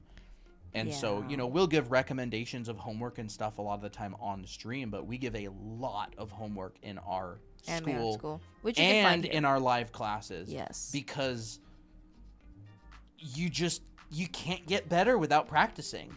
Yeah, you can't. Well, like, I feel like it would actually be a really good video to make, like, how to know if you're doing boxes correctly. Yeah. Like, what are the signs? You can check them. Yeah. Like, that's why it's so good to have a teacher who knows, because, like, Eric, for example, he just look at your box and go, That one's off. yeah. Right? Be Like, well, that one's that not going one's to the off. vanishing How do point. you know? I've been doing this for a long time. Nudge this line over right there. Yeah. Or you tend to make your boxes feel like they've been stepped on and they're kind of leaning. And you go, oh, and now it's something that gets fixed. Whereas if you were to, like, self-analyze, it would be very difficult because you just can't see it. And it'll just help you improve that much faster. And you just Bye-bye, basically Misaki. bye Misaki. You basically just get to the point where things feel good enough, right? Like, it doesn't have to be completely perfect. It just has to be good enough to the point where you can fix it later. And you're like, yeah, I got the basics. I need to move on to the next part of the illustration. And as the more you continue your illustration, the more you're refining anyways and correcting. You're just getting to that point where it feels you feel comfortable enough. Yeah. Is the course 500 plus tax? Should be. Should be. It depends on where you are, actually, I think. But I think in certain areas it is, but it'll tell you if it is. So if it's not, then it's not. Yeah. So it should be just a flat 500 for most places. Bye, Misaki. We wanted it to just be a flat 500. We didn't want it to be like 500. Oh crap, an extra $100. Yeah. So more than 500, depending on where you are. It'll gotta tell check you for at yourself. checkout, but it shouldn't be. I mean, it should be in certain places, but for you, it probably will not be. Where are you in the States? I think if you're specifically in Arizona, it probably will be. The state tax. But other than that, it's not. No, it includes. You know, those videos about like functional workouts where they show the exercise and then they show how it's applied in real life. Like, oh, like how to lift. Like they show like a thing that doesn't feel like it's useful, but then they show that same movement when they're lifting a box heavily. You know what I'm talking about? Yeah, it'll tell you at checkout. By the way, if I think it'll tell you, but for most people, no, I think it's just that it doesn't like. It tells you before you ever hit purchase, so you'll know beforehand. The like technique to lifting something you were saying? Yeah. Yeah, So I know what you're saying. we could probably make videos like that for drawing exercises. How to lift boxes. No. How to lift heavy boxes and not fart when you have to fart really bad. Like the technique for holding it while lifting stuff. What do you think of that? Sure. I mean, Take 7. take 7. This will be take number 7. Yeah. I need that in art illustrations. Where are the cats today? Applejack's right there. Toby's on the window right there, and Poppy's probably in her nest. I just couldn't find anything on YouTube listing what I need. Yeah, I mean, if you want to learn how to paint, no, I don't really get your question a ton. A book that teaches anatomy you would recommend? Anatomy or figure I mean, drawing. Morpho's good. That's anatomy. Yeah. I would recommend like Michael Hampton's book is really good, but that's a figure drawing book, so it depends on what you mean by anatomy. It 'Cause also has anatomy in it. A lot of the time, beginners will just think drawing people is anatomy. But that's if you buy an anatomy book, you're gonna find a bunch of muscles. If you buy a figure drawing book, you're gonna learn a process to drawing people in a way that makes them look good. Yeah. That's the issue, is like a bunch of people think anatomy just means people drawing. So if you want to look for a book that will help teach you how to draw people that look good, find a figure drawing book. It will also teach you anatomical stuff. Bridgman's pretty good, I think. but it will mostly focus on. Yeah, Bridgman's not too bad. But Gottfried Baum's book is pretty good as well. I like Gottfried Baum stuff. Bridgman, I feel like Bridgman's books are like a little bit too like sketchy, like implied. I've always had a really hard time following them. Bombs. Bammes. Okay. I think. So look these up, and pick a few. I really recommend this one. I studied this one a lot. He still teaches classes. He still teaches He has a classes. class on Proco. He's great. Oh yeah. He has a YouTube channel. He breaks down a lot of that stuff really well. Baby Jack, yep. It's Baby Jack. Applejack. Wake up, mister. You gonna stir a little bit? No, Oh, I'm tired. That's My me. That was feet me in the hurt. morning. Can you guys draw a dragon? I haven't really studied dragons that much. I've drawn a cartoon dragon, a cutesy one. I need to study dragons more. Like, as far as I know, they kind of have like this wedge-shaped head. They just look like lizards, right? This is the only thing I know about dragons. I is there's haven't this kind studied of- dragons specifically, or like lizards, in order to draw dragons. I know that their nose is right here, and sometimes they'll have like cute little spines. They kind of look like birds too, bird reptiles, I I'm guess. not a creature artist. I don't really know where their ears are. This is just based on memory, so I don't really know. And I'll do like little teeth. Here's the neck. Don't they have like a little wedge-shaped thing like right here? Probably. Are we drawing chocobos? No. It That's kind a of cute look like a little chocobo, though. Oh, thank you. Oh, this cute little thing. Are you guys married? Yes, we are. Yes, we are. Does this stream have a particular topic or just Q&A? Q&A. It's just whatever right now. Yeah. It would be kind of fun to play with Lau on Draw Me. That'd be kind of cool. Well, we'll have to do that sometime. Dragon. Dragon. That's kind of fun. Head I shapes. should make a new Chocobos are cute though. I love their theme song. da da da da da da da. Da, da, da, da, da, da, da. All right, let's. Like, if I were to learn how to draw something, I would find reference and I would start breaking it down into like really simple forms. Let me try to draw like a dragon and like look at some of these forms here.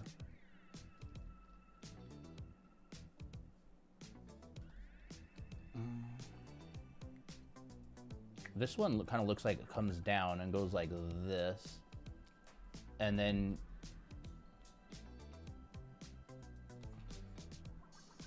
it's kind of cool, like comes out. Colton is drawing right now, so yes, he can draw. Kind of like this. Ooh. If I were to, I would just like fill pages and pages with this kind of stuff. Just exploring forms. So much of learning how to draw something is just going to be a bunch of like exploration and kind of like discovering. Okay, so we probably want this to come up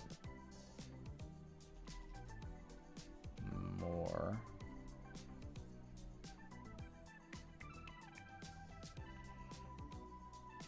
Do you ever find it hard to draw with a mouse?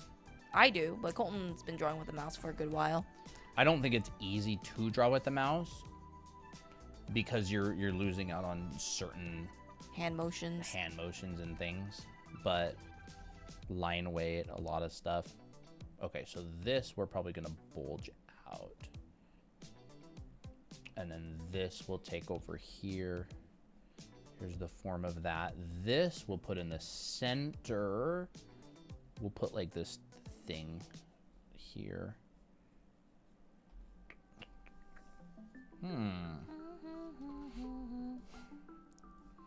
I'm struggling with torsos a bit. Can you explain? I think I'm getting confused by the serratus anterior transition to the external obliques.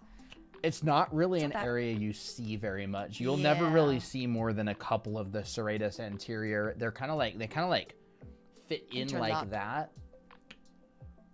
If you're getting that into the weeds with it, just know that like you're generally not going to see that on almost any model very much. Yeah. All right, let's say, what if this comes out more? Actually, you're just very much not gonna see that a lot. But it's gonna lie pretty flush with the rib cage. I would say look at some écorché models that have that area labeled, Yeah. and then just kind of like study those, just to see how they interlock. That's what I would do. Mm-hmm. And of course, make sure you're constructing, okay? Because that's gonna help you a lot. It's gonna help you a lot. What if it came out more like this? We do this, so we get.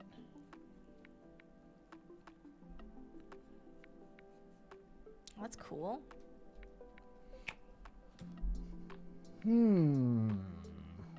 Those are kind of cool.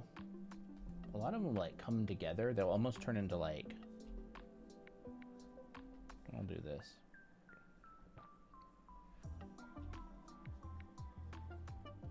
That, and then they'll like come out. Maybe not that much.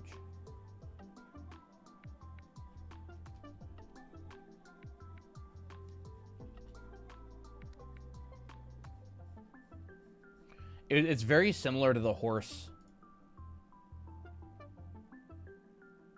Do I even have it? I don't. It's probably really laid into your files or something. Let me look. Desktop, documents, horse Humps. drawing. It'd be very similar to like this approach. So if I were to learn how to draw dragons, I would break them down into really simple three-dimensional volumes, try to build a visual library of like what forms connect where, and do that a bunch of times. I should draw dragons. I should actually start going into that. I think that would be really fun. Let me do some dragon studies. Maybe I'll do that a bit tonight.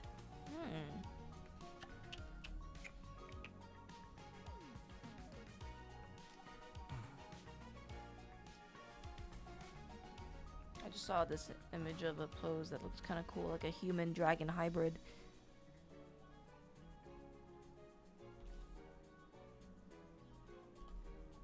Okay, let's.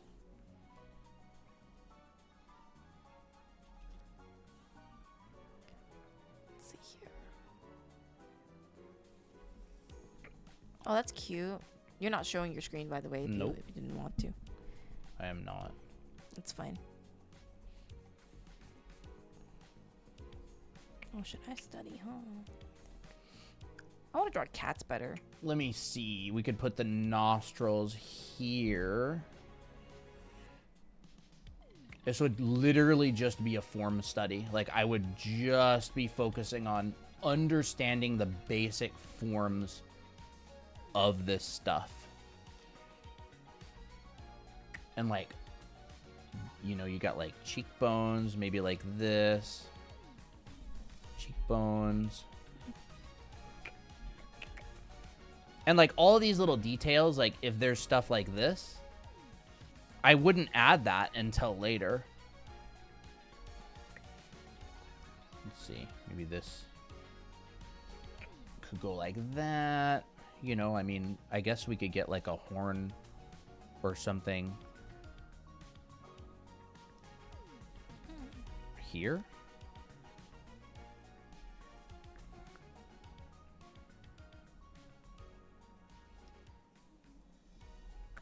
I really want to know what direction all this stuff goes.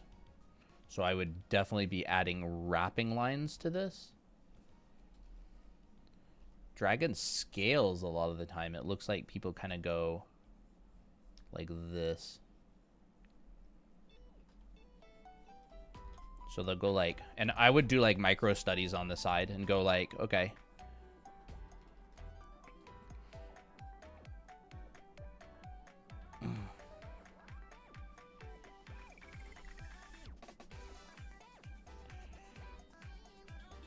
I see this kind of thing a lot. I just like look at a bunch of random images of how people draw dragons, people relating them to lizards. I literally just searched dragon on Pinterest. That's it. This one's based on like a turtle. Like there's some interesting ones here and there.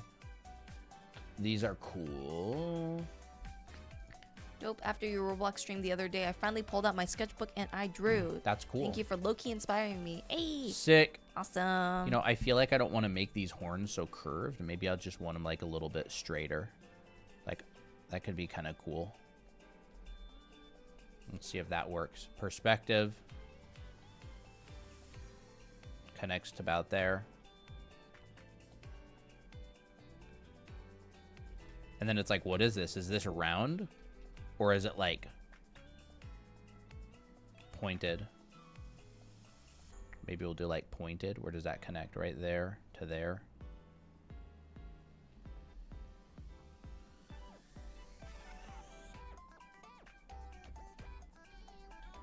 I've never drawn a dragon before, so I'm It's kind of fun. Wow. I'm Okay. struggling to. I feel like I'm getting too in the weeds with details. You're still nailing it. You may be too much in the weeds, but I think it still looks like a dragon. Which dragon are you looking at? I'm not looking at any particular Oh. one. I'm just looking at all of them. Oh. Like I was going, there were like a couple of them in here that I see. I don't know who painted these, but they obviously understand reptile heads pretty well. So like I like this right here. That's kind of cool. This is kind of neat. I like this one quite a lot. It feels to me kind of like a wedge shape. Like if I were to break this down in like its simplest terms, I feel like we would sort of get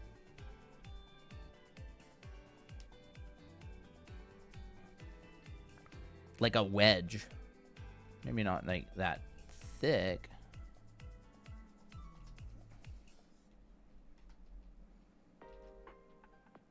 Like that. That's kind of cool.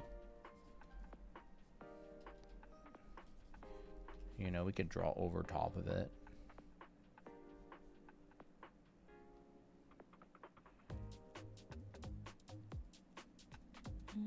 Like, where is his mouth at, dude? Interesting. I feel like we could modify this one a little bit as well. Let's go down here. I don't like this eraser. That sucks. There we go. There we go. What if we like curved this back in? You two look cute together. I'm gonna make a one-shot of you two, a couple teaching how to draw, or the Draw Anime Academy. What are the names you like for your own characters? That is fun. That is fun. That's so sweet. What are the names that we like for our own characters? I mean, you can just use my name if you want, Colton. If it's supposed to be like a representation of us. Yeah, you can That's just use cute. mine, Christina. Or if you mean like if you want to make a comic of our characters from Draw Anime Academy characters, you can pick whichever one you want.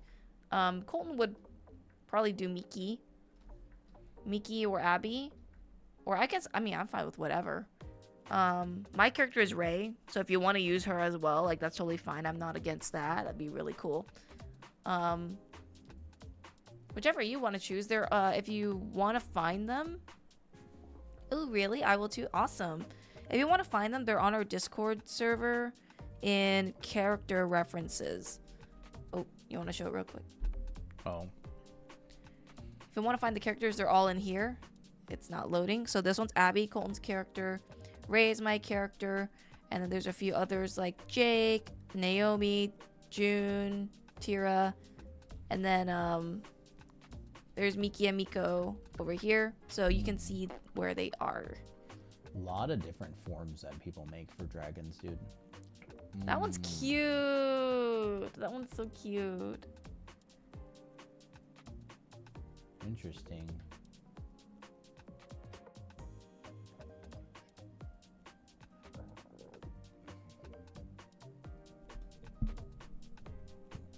I saw these super cool mannequins And I'm like, oh my gosh, I have to draw like a scene because they're so nicely posed. It Yeah, just it's blurry. looks like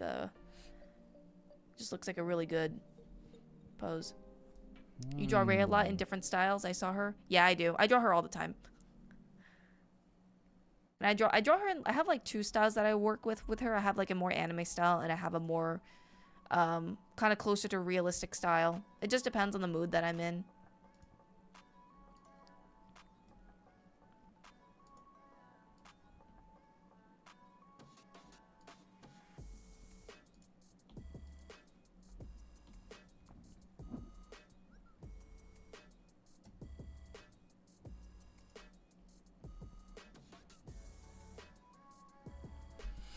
They kind of make dragons. Dragons kind of a lot of the time will be really simplified, kind of like furries. They'll have like a snout, like.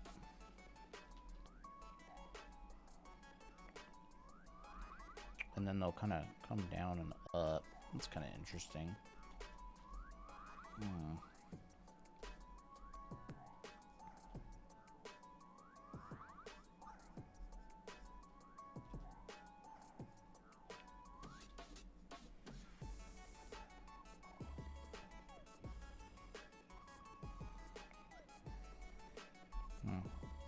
Nothing.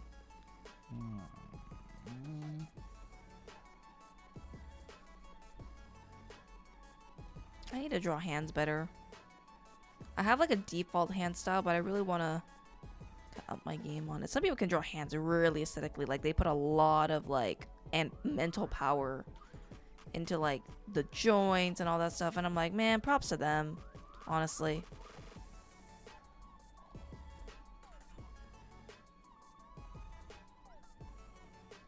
There we go. I feel like I'm very impatient with my art these days as well. Yeah, I see like Itami or like Lau working on something. They'll work on it for just days tirelessly, and I'm just like, bro, I wouldn't even spend like 20 minutes on something. I know. I feel like I'm like way too transactional these days with art. Like if it's not gonna look good in 20 minutes, I'm not gonna bother drawing it. I'm like, man, that's such a bad like mentality. The harmful mentality, I should say. Very humbling.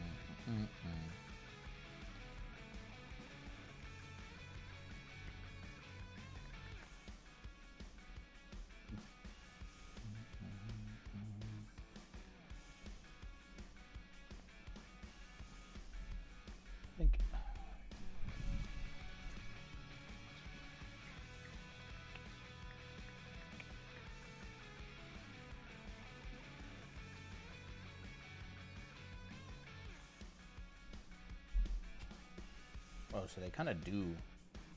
A lot of people do draw it as like a wedge.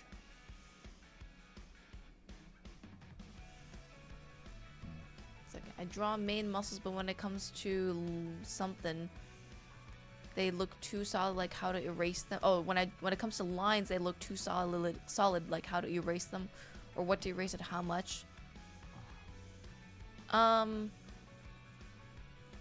What I would just say, erase them with like a not super sharp eraser. Like find something that erases like with opacity. So that means like with transparency. That's how I would do it. Not something that is like what the heck?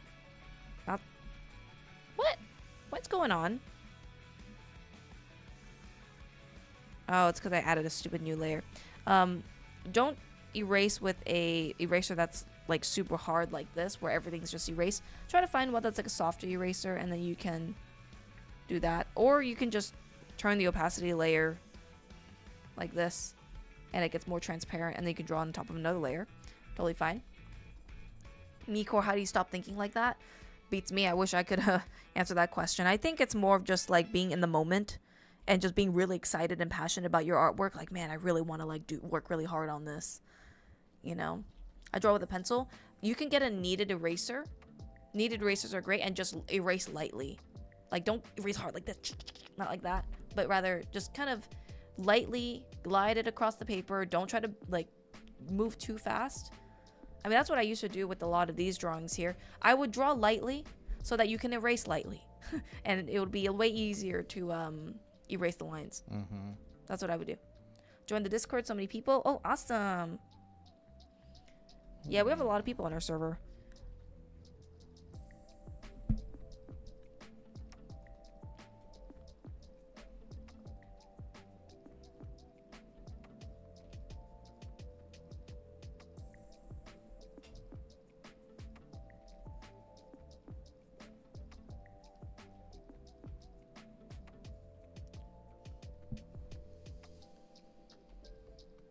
Any tips on drawing for a reference? Wait, drawing a reference pose to make it look pretty close to the reference. I always struggle with it.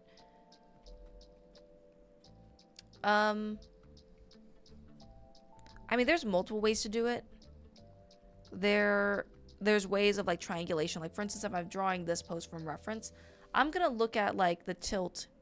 I can just like mark off the tilt of the pelvis, not the pelvis, the shoulders and the pelvis, and just like see if they match. I'm gonna make sure my proportions are similar. Sometimes what I do is I'll make my reference the size of my drawing, so then I can like look side by side, if that makes sense. I don't have the image currently on my iPad, but let me try to find one that I see here. But on my Roblox pictures, okay.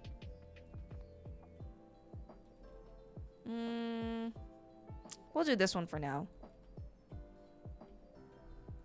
Because it's... I don't really like this picture, though. You know what? I'm going to try to find a different picture. I don't like it very much. I want to find something that's a bit more designed. Okay, we'll do this one.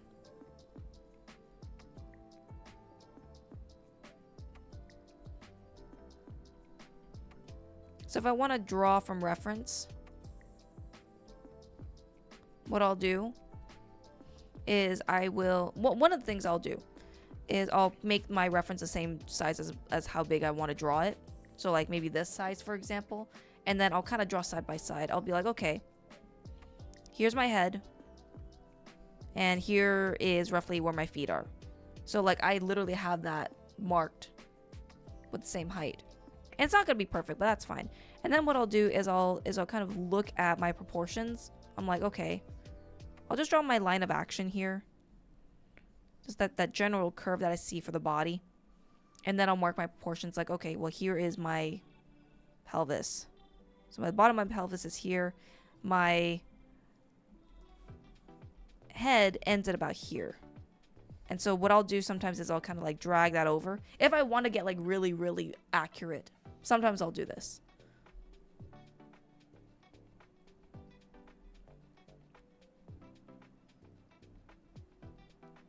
And I'm like, okay, yeah, here's the top of the head. I match that over. And if it matches, then I'm like, okay, good, I can move on. Sometimes it's also about making your best, first best guess. So if it's wrong, that's okay. So here's your head. Here's the neck. And then I'm looking at this in relationship to... I'm looking at the shoulders in relation to the neck, and I see this cross. So I'm like, okay, I'm going to just do that. You know, monkey see, monkey do. Right there. Here's my pelvis right here. And then I see a curve for the torso. And I'll look at the approximate thickness. It's not thick like this, right? But it's not super thin like this, but rather just a little bit thicker. And so here's my center line. My center line's where I see these little dimples kind of like in between the breast and where the pelvis is. And so I'll mark out where my center line is as well. And so just continuing to like go back and forth. You know, here's my elbow, but I know that my elbow is not down here. It's not up here, but rather it's just below the chest area. So I'm going to mark out where my chest area is. And I'm like, okay, here's the point of my elbow. Here's my arm. My hand is in here. So you're just kind of taking it slow, and you are observing carefully.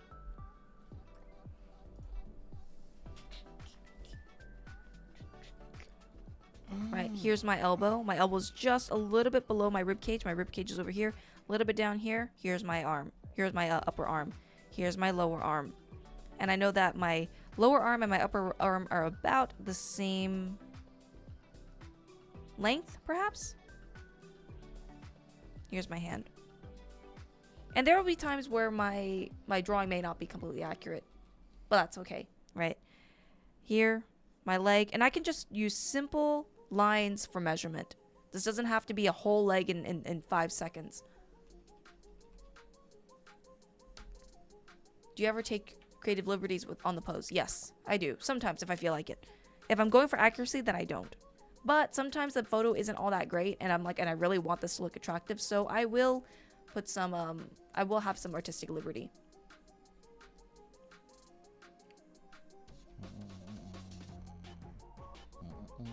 Where to cut the line? I'm not exactly sure, because, like, I don't know how you draw.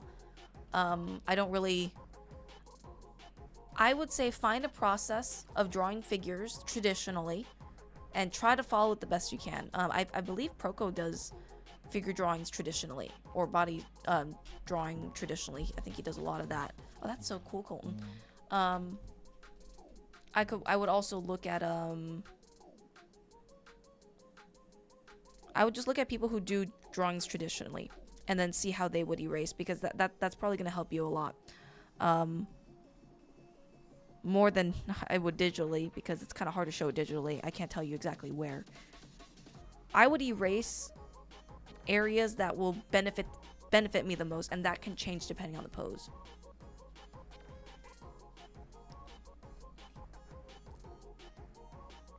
So here's my leg. This leg is actually a little bit shorter, and it kind of bends back here, so I'm going to alter that and just say, hey, here's my leg here. I noticed that I made the arm way too long here.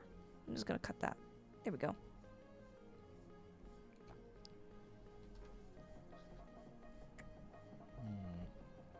I think I made this too short. So I'm going to make this a little bit longer. And I just do this over and over again. And then once I have my basic structure, then I continue building on. So, like, this isn't exactly accurate to the picture, but it's close enough to the point where I know it's the same pose. And then I will refine. So this is like my basic structure. I'll erase. This is how I would erase in real life too, where I'm like, okay, here's my structure. I'm going to use this as an underdrawing, and then I'm going to erase at least most of it, to the point where sometimes, because I can get really distracted, I will erase it like to the point where I can barely even see it. Like even something like this. And even then, this might be a little bit too distracting. But this is all like depending on you. So like I'll erase it like this, and then I'll just add more on top with darker line. So this is where I will add in my forms. And this is the stuff I would teach in the live class, which you can find on our website here. It's a teal button, but we have live signups coming in February. So if you like what you see here, in February. Live signups are open now. Live signups are open now. Yes, live signups are open now for our figure drawing live class, and you can sign up now. So if you want to check it out, go to here, drawanime.com. It'll be the teal button. It's gonna. You mean the live one, yeah? Yes, the live one. The figure drawing class starts February 21st, and you can sign up, get critiques every single week, Yep. and learn the process like a college class. Yeah.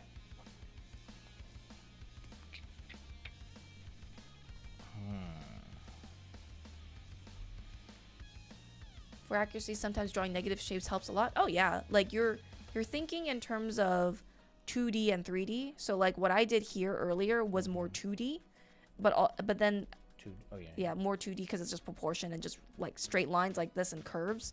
And then later on, as I want to get more detailed, I'll look at like what's all this space here. But I'm not looking at that yet, right? Because we're not there at that point. It would just, for me, it would distract me too much, and it'll make me draw slower. You can use negative and positive shapes to check Yes. check the ratios of things as you go along. It's kind of like a tool that you can kind of pull out multiple times. That's only if you're really trying to capture it exactly.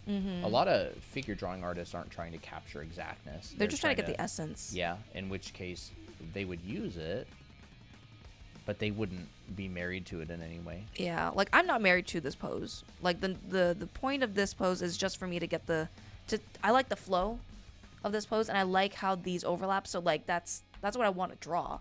But I'm not like, ooh, is this one hair away from this drawing? And I'm like, I'm not gonna worry about that too much. But here, now I'm going to start putting volume in this. I'm going to start seeing the side of the box. Oh my gosh, I can't tell you how useful it is to learn perspective and also do figure drawing at the same time, because once you know what boxes look like, you can find them everywhere. Like, I remember the first time I saw this, the side box right here. I'm like, oh my gosh, that's a box. Oh, that's Yeah, a you side can of a literally box. see it so clear on the Oh my shadow. gosh, I see it so clearly. That's why it's also important. You can, and like when you know the perspective, you can put your detail on the side of the box as well. Mm-hmm. Like that's huge. That's like a really big game changer for figure drawing. Yes, It's it was a like- big change, big game changer for You me. can show the box by putting your specific detail on the corner. Yeah.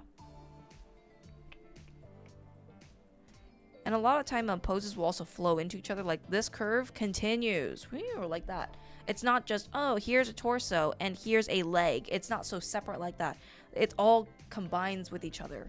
So when you're drawing poses, think about rhythm, and this rhythm goes into this rhythm, and this side goes into here, because that's what's going to make your pose look more fluid.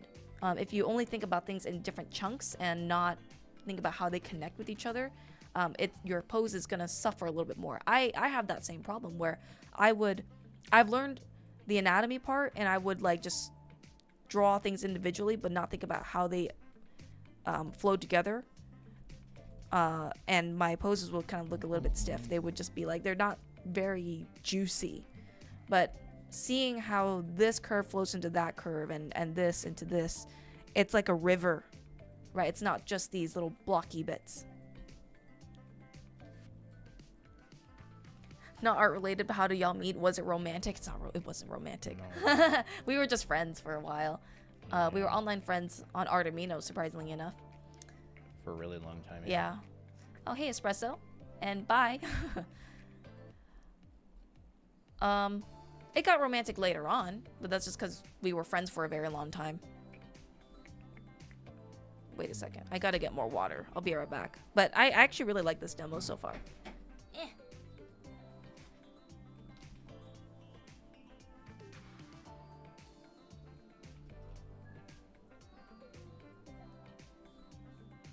Yeah, I'm just messing with trying to understand these basic forms.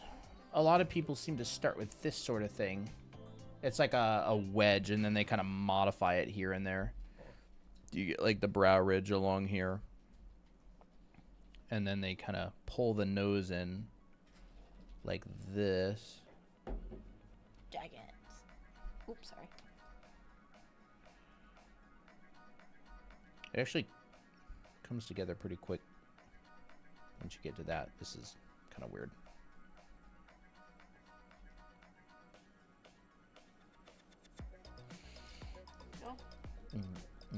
Ooh, okay. That looks like a dragon. Never really drawn them before. Big lizard. You could take this down. How many people draw dragons here anyways? It looks like a Komodo dragon Yeah, with something. angles. Maybe I thin the neck out a little bit more. Maybe like this. Ooh. Hey, Meisel. Ooh, wow, dragons, yes. What do we do for this? Maybe just have like a little raised area in the middle, like this. This will come down. Maybe like that. Should this kind of... What if the center line was like that? Oh, that's cool. And then we have this come around. It kind of looks like Charizard, actually. I don't think the neck would twist quite that much unless they're really looking over.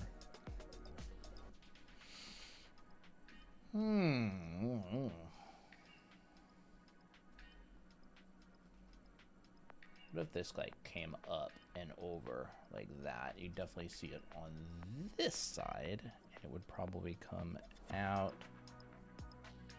How would this look? Come close to there.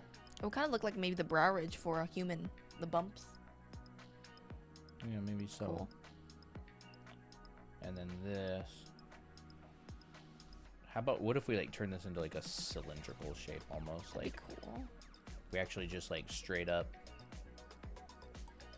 did this? What if we like combined the shape?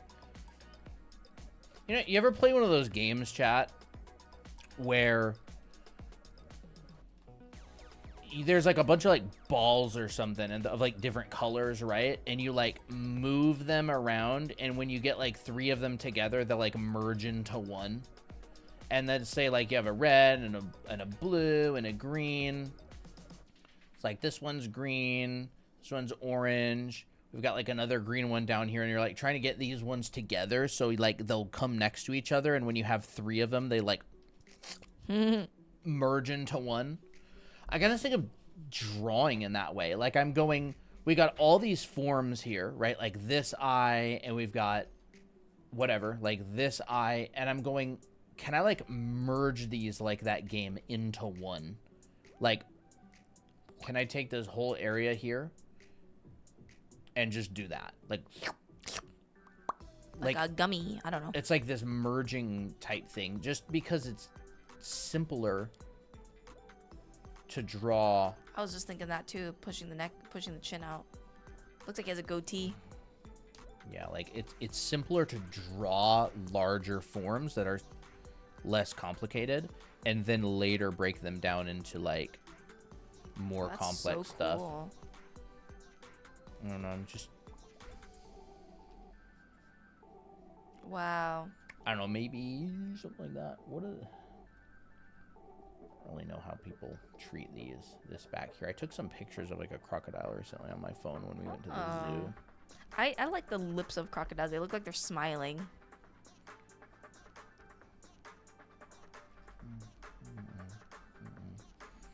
That looks very nice. I like how masculine that one looks.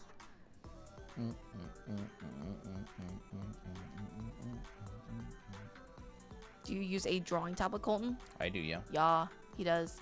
I'm drawing on one of these Intuos Large. Intuos Pro Large. They're great. I like it. It's first time owning one of the large. I went, oh my gosh, a good more than 5 years without using one of these basically at all. I popped one out for live streaming. I don't know, a couple months ago. You can see that cheekbone right there. Yeah, it's kind of cool. I feel like this is like the jaw, like that part. The mandible. Oh, even So portrait drawing's good. Probably pop out because you need those like muscles in there or something to like. I don't know. I don't know my Your dragon anatomy. I don't know my dragon anatomy very well, so I kind of have to. To be fair, I don't think the dragons. I mean, since they're mythical creatures, it's hard to find the anatomy of them. I mean, that's kind of cool. I should draw a bunch of like lizards. Lizards will be good. Iguanas would be cool.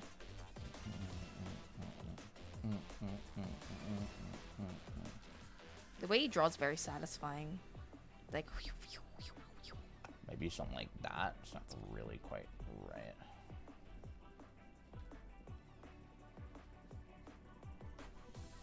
the one with the pointy chin looks like it's the oldest of the family. Yeah, kind of. He's a baby. Oh, he's the dad, maybe. It's cute. Wait, that actually kind of matches really good. Yeah, it kind of does. Okay, that's the dad. The other one's the son. I don't know.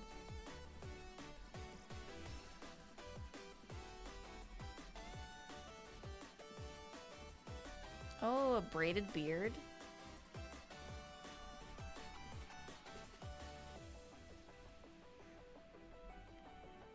We could do something like that. That's fun. Viking. A Viking dragon.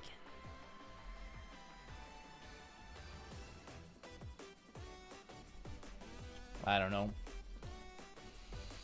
I'm mainly just kind of trying to figure out the forms, see what feels like it works and what doesn't. It's like a big exploratory process. I like these up here. I kind of pull them into my reference file because I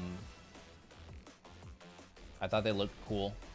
Like this one especially, I like kind of the main forms of this. It feels like very wedge shaped. That's kind of cool. I didn't obviously draw these ones up here. This one looks a little bit weird, honestly, but this one's cool. I like that one. Thank you for the drawing from reference demo. When you draw the face from reference, would you use the same technique as you showed with the figure? Yeah. Yeah, it'd be very close. I've done a lot of portrait studies as well, and basically it's the same thing. Construction, finding the basic forms, finding like the proportions and kind of matching it with the figure. Not the figure, the reference on the side. And you're just adjusting every time you go. Did I arrive in time for the art class? Kind of late. That one is like an underbite. That one's kind of cool. Yeah. Wasn't it a few days ago that you guys don't usually draw dragons? Amazing job as always. Yeah, Colton doesn't. This is his first time drawing dragons, I think. A few minutes ago. Yeah. I drew a couple of. Actually, no, I drew a couple of crocodiles like a couple months ago. Oh, you did? Yeah, that's right, you In my did. sketchbook. I never quite figured them out that much.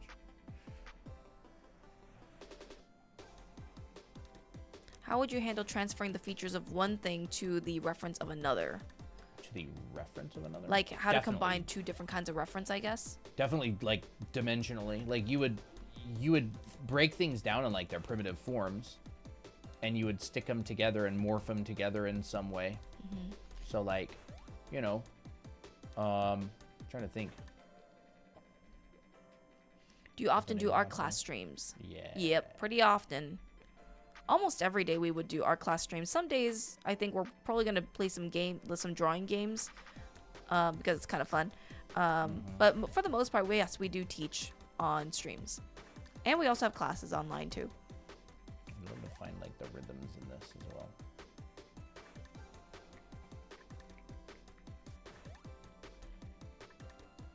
Yeah. You know, a lot of the things that we'll teach is like anatomy, head drawing, perspective. Colton was actually just teaching perspective sometime this stream, a while ago. Yeah, like Krenz cube type stuff. I don't think I really had much up here. This type of stuff, you know, boxes, rotating them around, trying to understand that sort of thing. This is from stream the other day. I did some stuffed animal type things, but this is actually was done when Christina was doing Draw Me in Roblox. I actually quite like how these turned out, but it's all form drawing. Yep. How to draw tails and hair, same things, form drawing. Start with a fun gesture, fun shape, and turn that into hair. Yeah, like here's a ponytail. Yeah, here's a ponytail. And this is like the main volume, and so it's like, Curves down like that, yep. you know, you can add a stray hair coming off of it. What do you think of no erasing or one layer learning approaches? I mean, I think it's a great exercise. There's some people who base like a lot of what they do on that because it's like sort of the style that they want to develop, like a Kim Jong-gi sort of thing where people will like only draw with a brush pen. I think it's totally fine. It's teaches you very good control. You certainly don't have to do it. Like, not many manga artists do that. They like tons of them will draw with a pencil and then ink afterwards. So I would definitely say it depends on what your goals are, but I don't think it's bad. I think everybody should at least do some exercises with it at some point. I like drawing in sketchbook with just a pen. You should do a dragon segment and call it how to draw your dragon. That's cute. That's pretty cute. I wish I was it would be me learning how to draw dragons for the first time because I'm certainly not qualified to teach them. But yeah. What was that one question? How to draw tails and hair? Tails? I'm not good at drawing tails, but If I were, it would definitely be volume. Yeah, it'll be Like, volume. this could be a tail. it's like a And you know, like foxtail, I know. tails don't have long hair like hair, right? They're not ponytails, so they'll like there's some sort of internal structure here that the hair is coming from. So instead of being like, you know, this, which I guess could look cool, instead of being something like a tail being, you know, like this and having strands that go all the way back, the tail has its hair coming from some sort of an internal structure. So it'd probably look more like this, but it depends on the tail. Like So, yeah, some but you gotta have tails a are very thin tail. short, like some tail like a, you know, like a little bunny tail or something could be Oh. like that, unless of course it's like a horse tail, in which case it does come out. And like these hairs are really long. I haven't really drawn horsetails before. I don't really know a lot about them, but I know they have really long hair because I grew up with horses and they have really long hair on their tails. I don't really remember exactly what, you know, it's like this. They swish them around, like they swish them to like get flies off and stuff. So I would definitely say like focus on, is the hair long, medium, or short? And then same with everything else we've been talking about, which is like, you can start with a gesture, you can come back in with shape, and then you can start thinking in terms of form. So it's like design, and then we can start thinking in terms of like, okay, here's like three-dimensionally what's happening. And then we can start thinking in terms of like, what do we got going on here, you know? Like, I should teach a similar thing to my ponytails video on YouTube. yeah. It's kind of a long time ago video, but I kind of taught ponytails similar to this.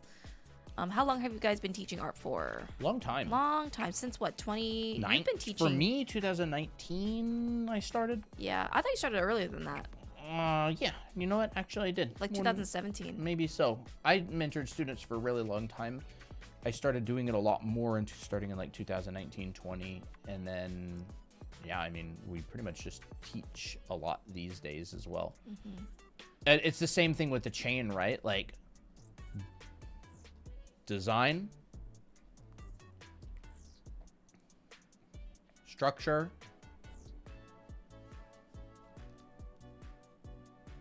to place things in,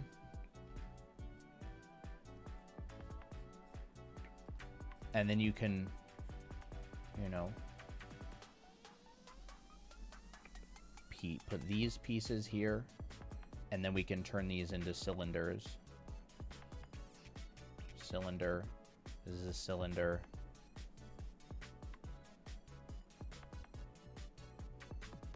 Cylinder. And so, like, the reason it's important to be able to draw these primitive forms from a bunch of different angles, so like a chain is like actually, a single link is actually pretty simple to draw. You just have a piece of paper and you turn each of them into cylinders. Like, we could just start, and I only need to draw this part of the cylinder, so I'm just gonna draw like half a cylinder. And there's like little connecting points later on. Yep. First design and then the shape.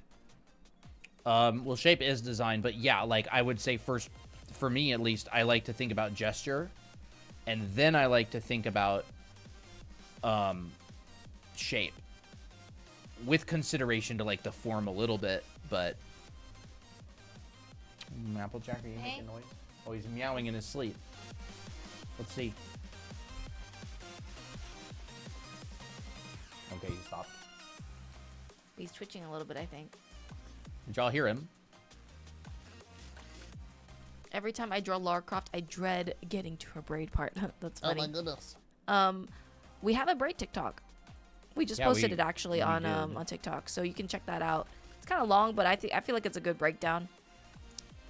Yeah, he is dreaming.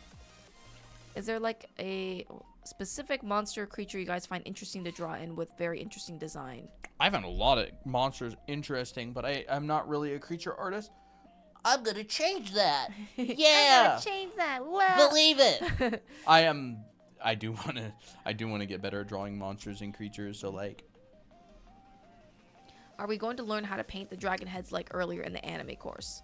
The dragon heads? No. No. I'm not really an animal or dragon artist, so Probably eventually I will learn enough about creatures to To draw animals. draw animals. If Colton gets confident with drawing animals, like, so when he says, "Oh, I'm not good at drawing dragons," but then proceeds to draw a pretty good dragon, it's when he says good, he means like basically level. professional level. Like it's like breathing to him. like That's what he could I means. get hired on a professional job? Like that's kind of my standard. Like I don't want to teach something unless I'm able to get hired to do it for a job. That's just me personally. I don't want to make tutorials that are like, I don't know, or classes that are kind of just like I don't know, stuff that I'm not very good at. So like I would never really like I would talk about how I would break things down, but in order to like teach a class on like some specific thing, like I would want to know about that really well. Like, but I think like teaching an approach to breaking things down, like the horses, that's a good approach. You know, this approach wouldn't change regardless of your level for the most part. Like it's thinking in terms of 3D and 2D and think of the anatomy and the forms and everything. But like I'm not a horse artist. Like I don't know horses well enough to teach drawing them. I could teach people how I would approach learning how to draw them. Yeah. Because I've learned how to draw a bunch of different stuff. And like as a concept artist, we're always approaching new things that we had never drawn before for new projects. Like I may never work on a project where I design motorcycles, right? So you kind of have to go through like a motorcycle design boot camp. But because you have underlying foundation, you're actually able to do it like to a level that you can work on the project and the art director can help you and you can turn something in that gets approved. It's that underlying foundation that's really, really important. You know, like breaking different things down into understandable levels with proportion and everything. So it'll allow you to take something you've pretty much never drawn before and get to a workable level relatively quickly. And that's like what we teach. That's what I did for work for a long time. Can you guys draw Pokemon? Technically, we'd be able to break down the forms and be able Yeah. to do it. There's actually a time where I drew Mew from memory, and then I drew like Mew and analyzed the forms and stuff. I find drawing Pokemon kind of fun. I think it would actually be a fun vehicle to teach drawing How would with. you draw an anvil? I have drawn Oh, anvils You have before. drawn anvils. Look at this. I have drawn an anvil. I've drawn a couple of them. That was a painting demo I did a while back. So, I mean, I think that's a really fun subject, right? I would build it out of primitive forms. I'd probably have to look at a reference because different anvils look different. Well, he likes his anvils, I think. I do. I grew up with Silly one. little Deku, little doodle on the side. Not this, dude. What is he doing? What is he doing down there? Ugh. Ugh. But, like, you know, it's a block. It could be tapered in like this or not. Doesn't really matter. It's got this thing on the front. So this would be like a cylinder that comes out and kind of goes like this. And then you got this bit on the back a lot of the time. That's kind of like, I don't remember exactly. It's been a long time. Kind of looks like that. And then the base of the anvil a lot of the time will kind of look like, how will it look exactly? I would draw a box and I would take the center point and I would pull out the same amount on all the sides that I could see, like this, from the middle. And then I would curve this. But I would raise this a little bit, right? I'd put like a base, like this. And then I would curve this out. And this one doesn't really curve out. And this one would curve out.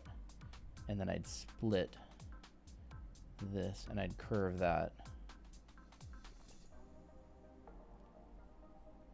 You know, maybe go back to here. And then do the same thing on the other side.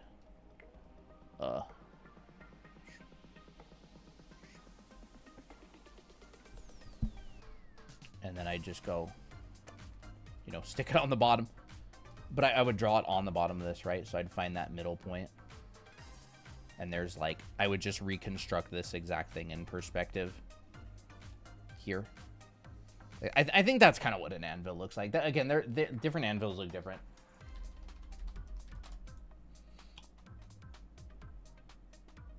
It's like, this is like a really simple one.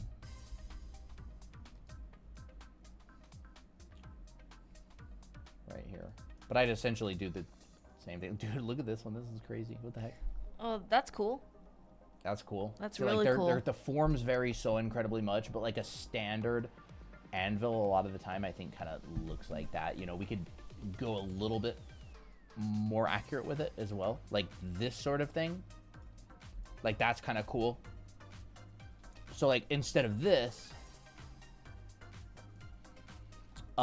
you just could probably continue this on. This would taper in a lot more, and it'd go like this. And I'm thinking in 3D. And then this would kind of come straight down to the ground here. This loops around at this out to here, maybe like that. Oh, this is straight across. Are you? Did he wake up? You look so tired. You're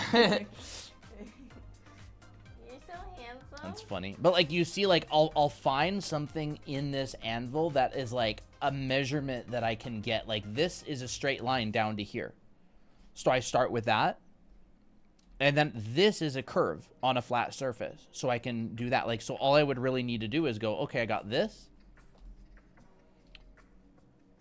I had a Pokemon dream last night, actually. And I could go, here's a point, and I can curve it along that. And then this more complicated one up here, you did? Yeah. That's cool. And I only remembered because I'm looking up Gen 1 Pokemon and I saw Goldeen. And I'm like, oh yeah, Goldeen was my dream last night. It got abandoned by Misty. That's funny. And then James took that's it horrible. instead. And it was weird. You know, and this is like kind of a complicated form. So it's kind of like that. Like I would try to find the simplest way to break it down, right? Maybe I'd start with like a straight line and then a straight line. And then I'd go like, okay, maybe in a little bit and in a little bit. And then I'd curve that line, or like in and down. And then I'd curve it and curve it. Like I'm thinking in terms of 3D, right? Like this line right here to this line to this point right here. Like what does this curve do exactly? Like it kind of comes in and down, and so I'd kind of just curve it through that point, and I'd go in and down, and I'd curve it through that point, and that's how I would like quickly find a curve in 3D space. And after I draw this like 2 or 3 times, I'd be like, okay, I get it now. You know, like here's this point.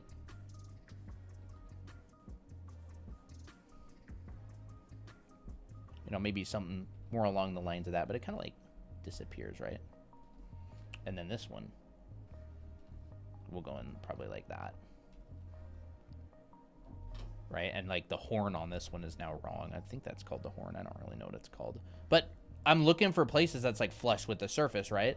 It's flush with the surface right here. It's flush with the surface around this. So like there's a cross section in here that looks like this that just goes all the way down. So like I'm using stuff like that. Like this is the edge of a box. So I just, you know, take this. This is the edge of the box. This comes out. And then this is like a thing here, like that. And then it's like, it just kind of goes straight into that. Bye, Hat Spider. Maybe something like that. Like, this is how I would break things down, is I would start with the simplest thing that I can see, like, well, I can't get this sheet of paper on top wrong. And I would measure, like, okay, well, that's like, comes out that far. You know? How tall is it compared to how long is it? And I'd honestly, and then I maybe like fix this part and go, okay, that comes out far. Comes down a little bit, and then straight line, and like that.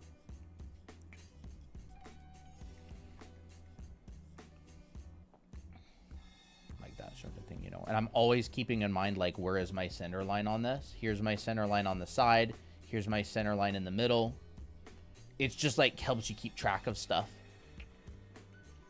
And it's especially important when these forms start to get like organic, because what people will do is they'll go like, Uh-oh. like imagine this anvil's like pulling up. You're like stretching it like rubber, and it'd be like, and then this would be like, whoa, and it'd be like grabbing onto the ground. Oh, Poppy's Like here this. too. Whoa, like it, no, don't pull me up.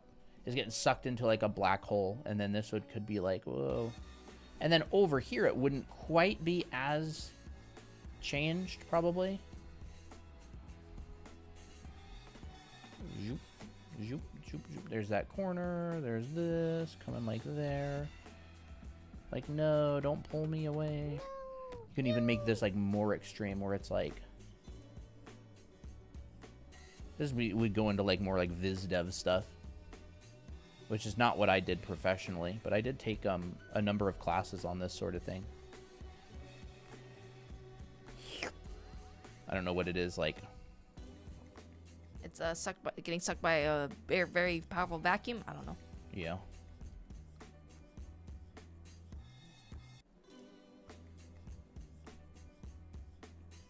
You know, it's one like those like Dyson vacuums or something. What the heck do those look like? I don't know. Like,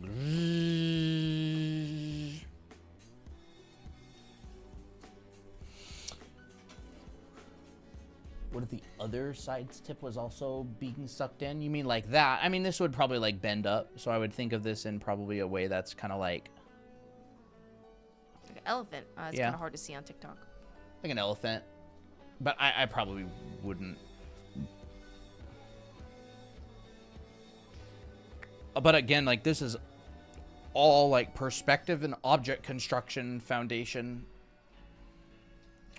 Is using the paper method on hair works? I'm currently trying to use the paper method on hair. Yeah, but you'd probably call it a ribbon at that point. Yeah, just do a ribbon. So the Flexible paper paper. method, yeah, it'd be flexible paper. So Boop. here's your paper.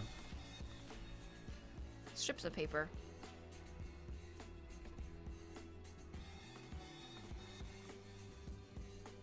What's behind you? Is it Poppy Poppy and Toby are wrestling? wrestling a bit. It's fun.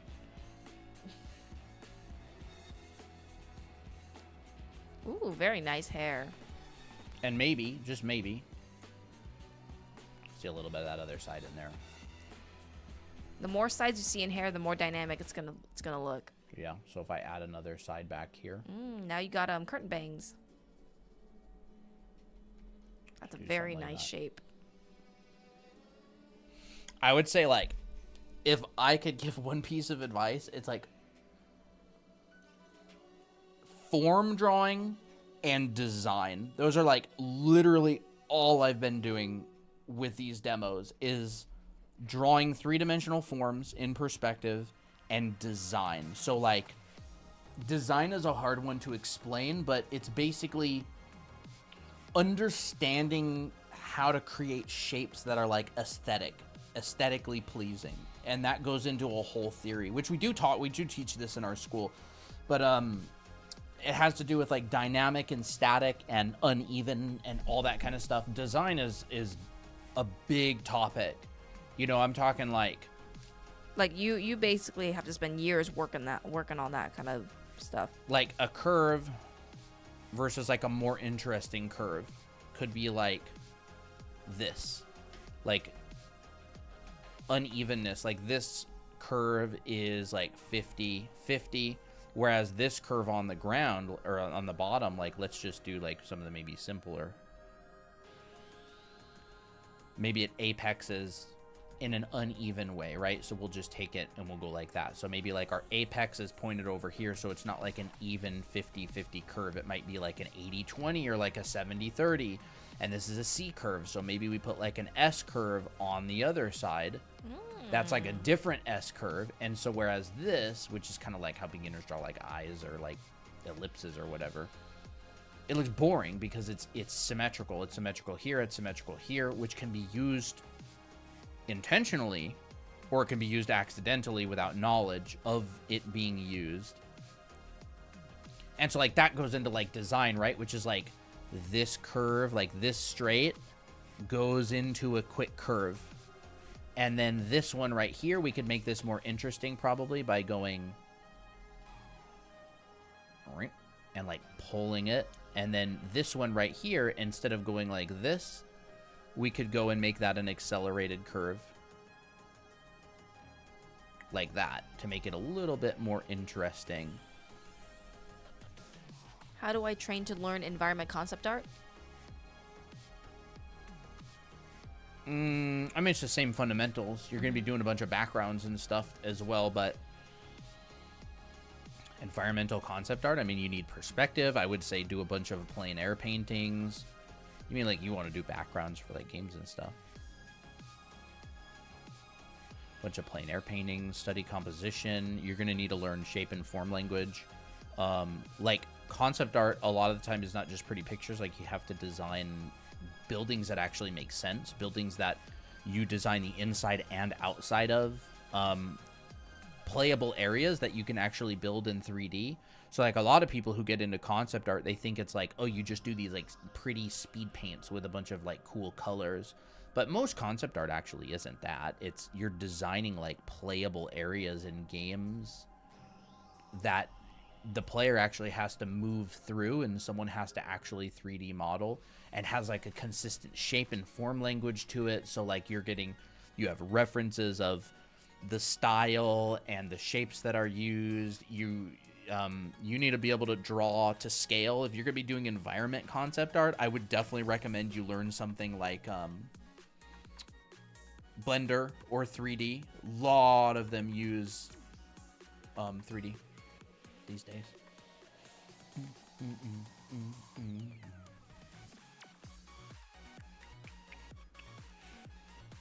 Fun drawing tonight, though. Yeah, looks really good. I think George wanted to play Stardew Valley tonight. Oh, but really? I think he's probably already sleeping. Oh, we'll have to schedule time. You guys not wearing jackets nor hoodies? It's winter. It's Arizona. It's Arizona. And we have 2 PCs running in this room. Yeah, it's gonna be too hot if we wear jackets here. Very hot. But like, you know, that's what this is all form drawing and design I love that exercises. one. All of the stitching and everything. This is all Form lines. going around the form, yeah. And you just cleverly place them in order to try to make something interesting, breaking up shapes. But yeah, I mean, if you're interested in learning the fundamentals, you can check out our anime art school. Yes. Colton has a environment painting class, as well as a painting and rendering and perspective class. So I feel like that would be really good if you want to learn the fundamentals of that stuff. So this art class is about character design. What do you mean by art class? Do you mean like what we're doing right now? No, it's just a no, it's general whatever happens to come up. Yeah. We do have a character design class in our anime art school as well, though. Yes. Yeah, we built the school for people who wish they could go to college but can't afford it or can't take the time off to do it, but they still want like an extensive program that covers a lot of the different fundamentals. So it's a big, beefy 1-year-long program that you can take at your own pace and covers pretty much all the stuff we talk about on stream, like in a very organized school type way. So you can check it out here. We teach figure drawing, heads and faces, perspective, painting, character design, all that good stuff. Clothing classes, clothing drawing class. Yeah. Yeah, I was drawing some Pokemon earlier. I drew That's Eevee, funny. and I drew that seahorsey thingamajig, and I drew a Kabuto. But all of it is form drawing. I was literally just drawing spheres and little round stuff. Yeah. It's all like topology in a way. You Do had that you- certificate after completing the course? Yeah. I mean, it's a lot of different courses, but yeah, there's a certificate at the end. It's not like It's not like a diploma. Or It's anything. not good for anything other than being happy because like you go to the classes to get the skills. It's not like an accredited program or anything because there's no academic classes. It's purely art. Yeah. So the intention is to help you build a portfolio or to get you to the point where you are comfortable drawing your own stuff or maybe like your own character, your own project or story or whatever. Mm-hmm. Like the certificate itself is just like you get it, but it's like a certificate of completion, you know. Mm-hmm. It's funny when I studied industrial design at a trade school, we got like a diploma in industrial design. Most of the students, or a lot of the students, got hired right out of school. But I don't even know where my diploma in that is. Nobody's ever asked for it in any way. I don't have a degree. I dropped out of college in order to work. Like I was getting job offers for concept art, and I was in school, and I was like, I'm gonna go work instead because I want to make money. I want to make money. Can see the industrial design for sure. That's what I studied. Yeah, that's what I did. Like I did theme park design. I did a bunch of weapon design for games, guns, swords, stuff. A lot of different projects. But like people like me, a lot of the time will spend so much time doing hard surface that our form language and like, you know, flowiness kind of suffers. So that's why I do exercises like drawing a bunch of anime, doing these sorts of things, because this is all like form language, shape language, like trying to make things look really interesting. And because like there's a lot of industrial designers out there who have very stiff designs, and so I've tried to remedy that by doing a lot of studying and practice and taking character design classes and everything. Drawing a bunch of anime is really good for it. All that sort of thing. Like I'm in the middle of this 1,000 heads challenge, and I drew all over my sheet, but I'm on 340. And like a lot of these are from imagination, a lot of them are from observation. Gunsmith cats. But yeah, a bunch of these. There's Arena from Food Wars. Oh yeah. More Food Wars. These are like from imagination. So you like spend a whole bunch of time practicing. Oh, I thought I liked that one. Spend a whole bunch of time practicing like perspective and stuff, but like don't slack out on form. Here's some like PlayStation controllers. Don't slack out on what's it called, like your design, because that's really, really important.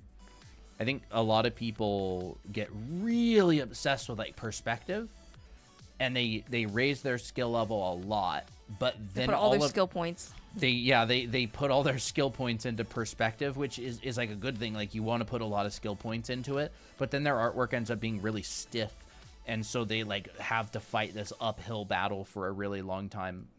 You know, meaning I did that, and I am fighting an uphill battle for a long time in order to try to get to a place where I'm comfortable with like shape language and everything. Look, there's a center line right in here with the tentacruel. Ooh, I probably will, Benji. I probably will. Tentacruel's actually really cool looking. Clean lines with your faces, particularly with the arcs on the cheeks. I did a lot of line work. Professionally, I painted mostly, but I've done a lot of practice to try and improve my line work. Classes, practice, that kind of stuff. But most of what I did professionally was actually painting. But I did do a good amount of line work jobs.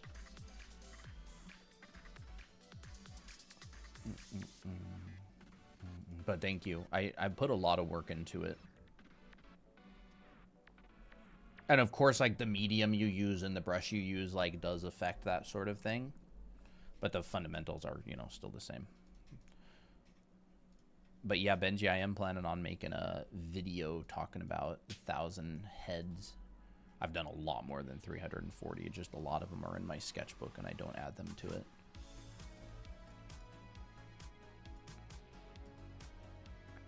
How long have y'all been drawing anyway? Long time. Pretty long time, yeah. Yeah, I drew Flareon a little bit. Our names are I'm Christina. This is Colton. I thought you've heard our names a lot before, though. Well, I don't remember chat members' names a lot of the time. Yeah.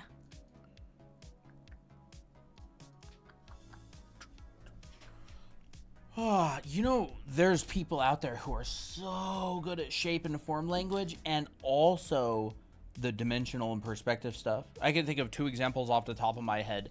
Ognian Sporin, he's very, very good at both. And Thomas Chamberlain Keane, TCK, he is really, really good. Wow. Obviously, people like, you know, Rembert Montald, he's like insane. Thomas Chamberlain Keane is really good. He's like almost like a Christoph Young. Oh, like really? Just really good. He probably has a much wider vocabulary of like shapes and designs and stuff than Christoph Young. Oh, they're both really good. I really like Christoph's YouTube channel and videos.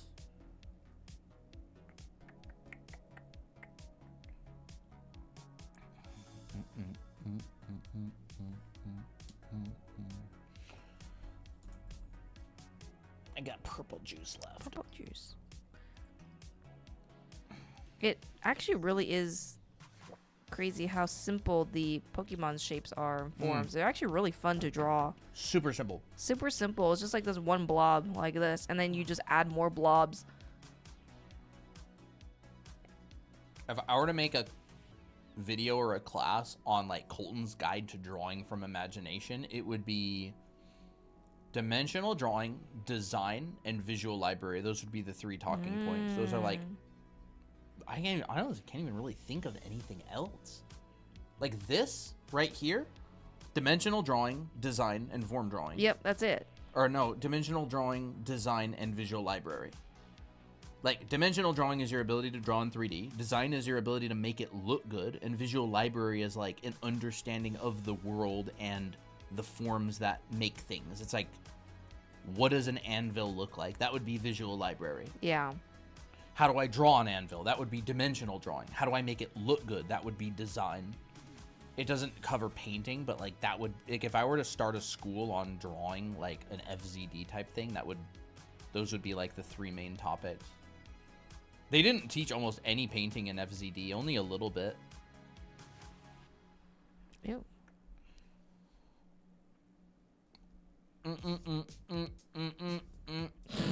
It's goofy. Have you seen this artist called Yuto Sano? I don't think I have. Do you have a link to his work? You want to post it in the Discord and ping me? TikTok thinks this stream got 0 views. Because TikTok's all buggy. It ain't working at all. I don't even know if chat's real right now, dude. Alright, there's Raichu. Silly little slim Raichu. You know, Raichu looks like Applejack. Raichu's cuter. What jobs do you think are still available for intermediate or advanced illustrators? I mean, advanced illustrators, like every job. Yeah. But Intermediate, not much. intermediate, I don't know. It depends on... It depends on who. It depends on what you mean by intermediate, because different people kind of like rank things differently. Yeah. So like, it would depend on the definition of intermediate. I consider myself intermediate. Should the torso be shorter than the legs, or are they the same height? Well, let's see. I'm very beginner at certain things. So here's the length of the torso.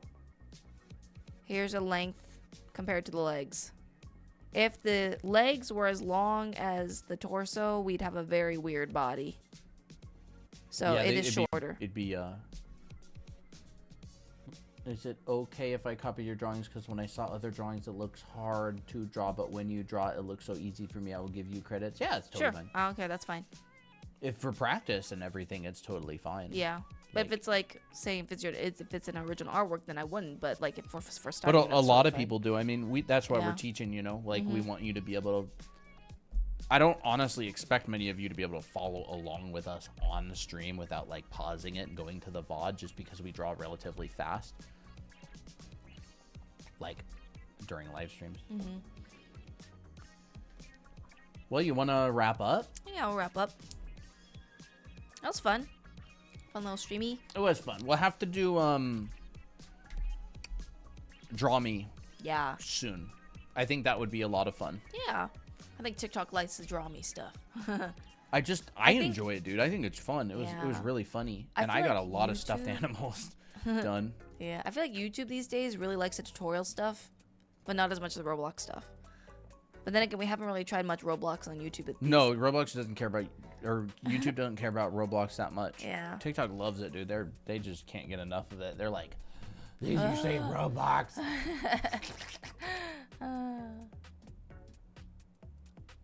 But I think Roblox Draw Me is actually pretty good for It like is pretty good. practice. I think I'm gonna do it. Sure.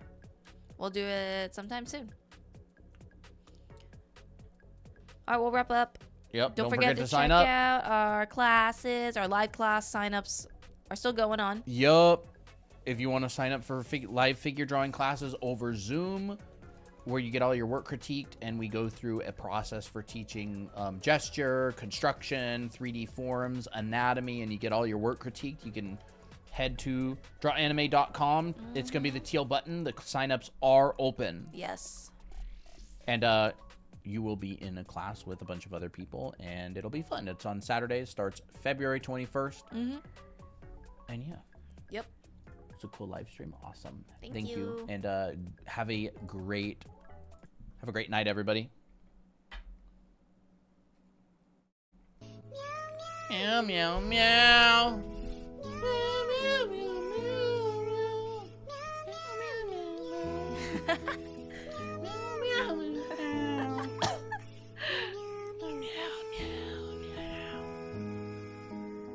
Sorry, I just had to grab that. Meow. I forgot to meow. Meow.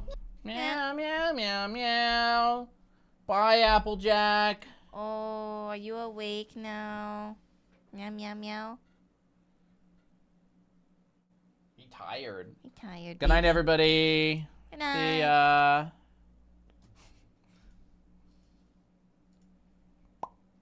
Big yawn. Bye bye, YouTube. Bye bye. See ya.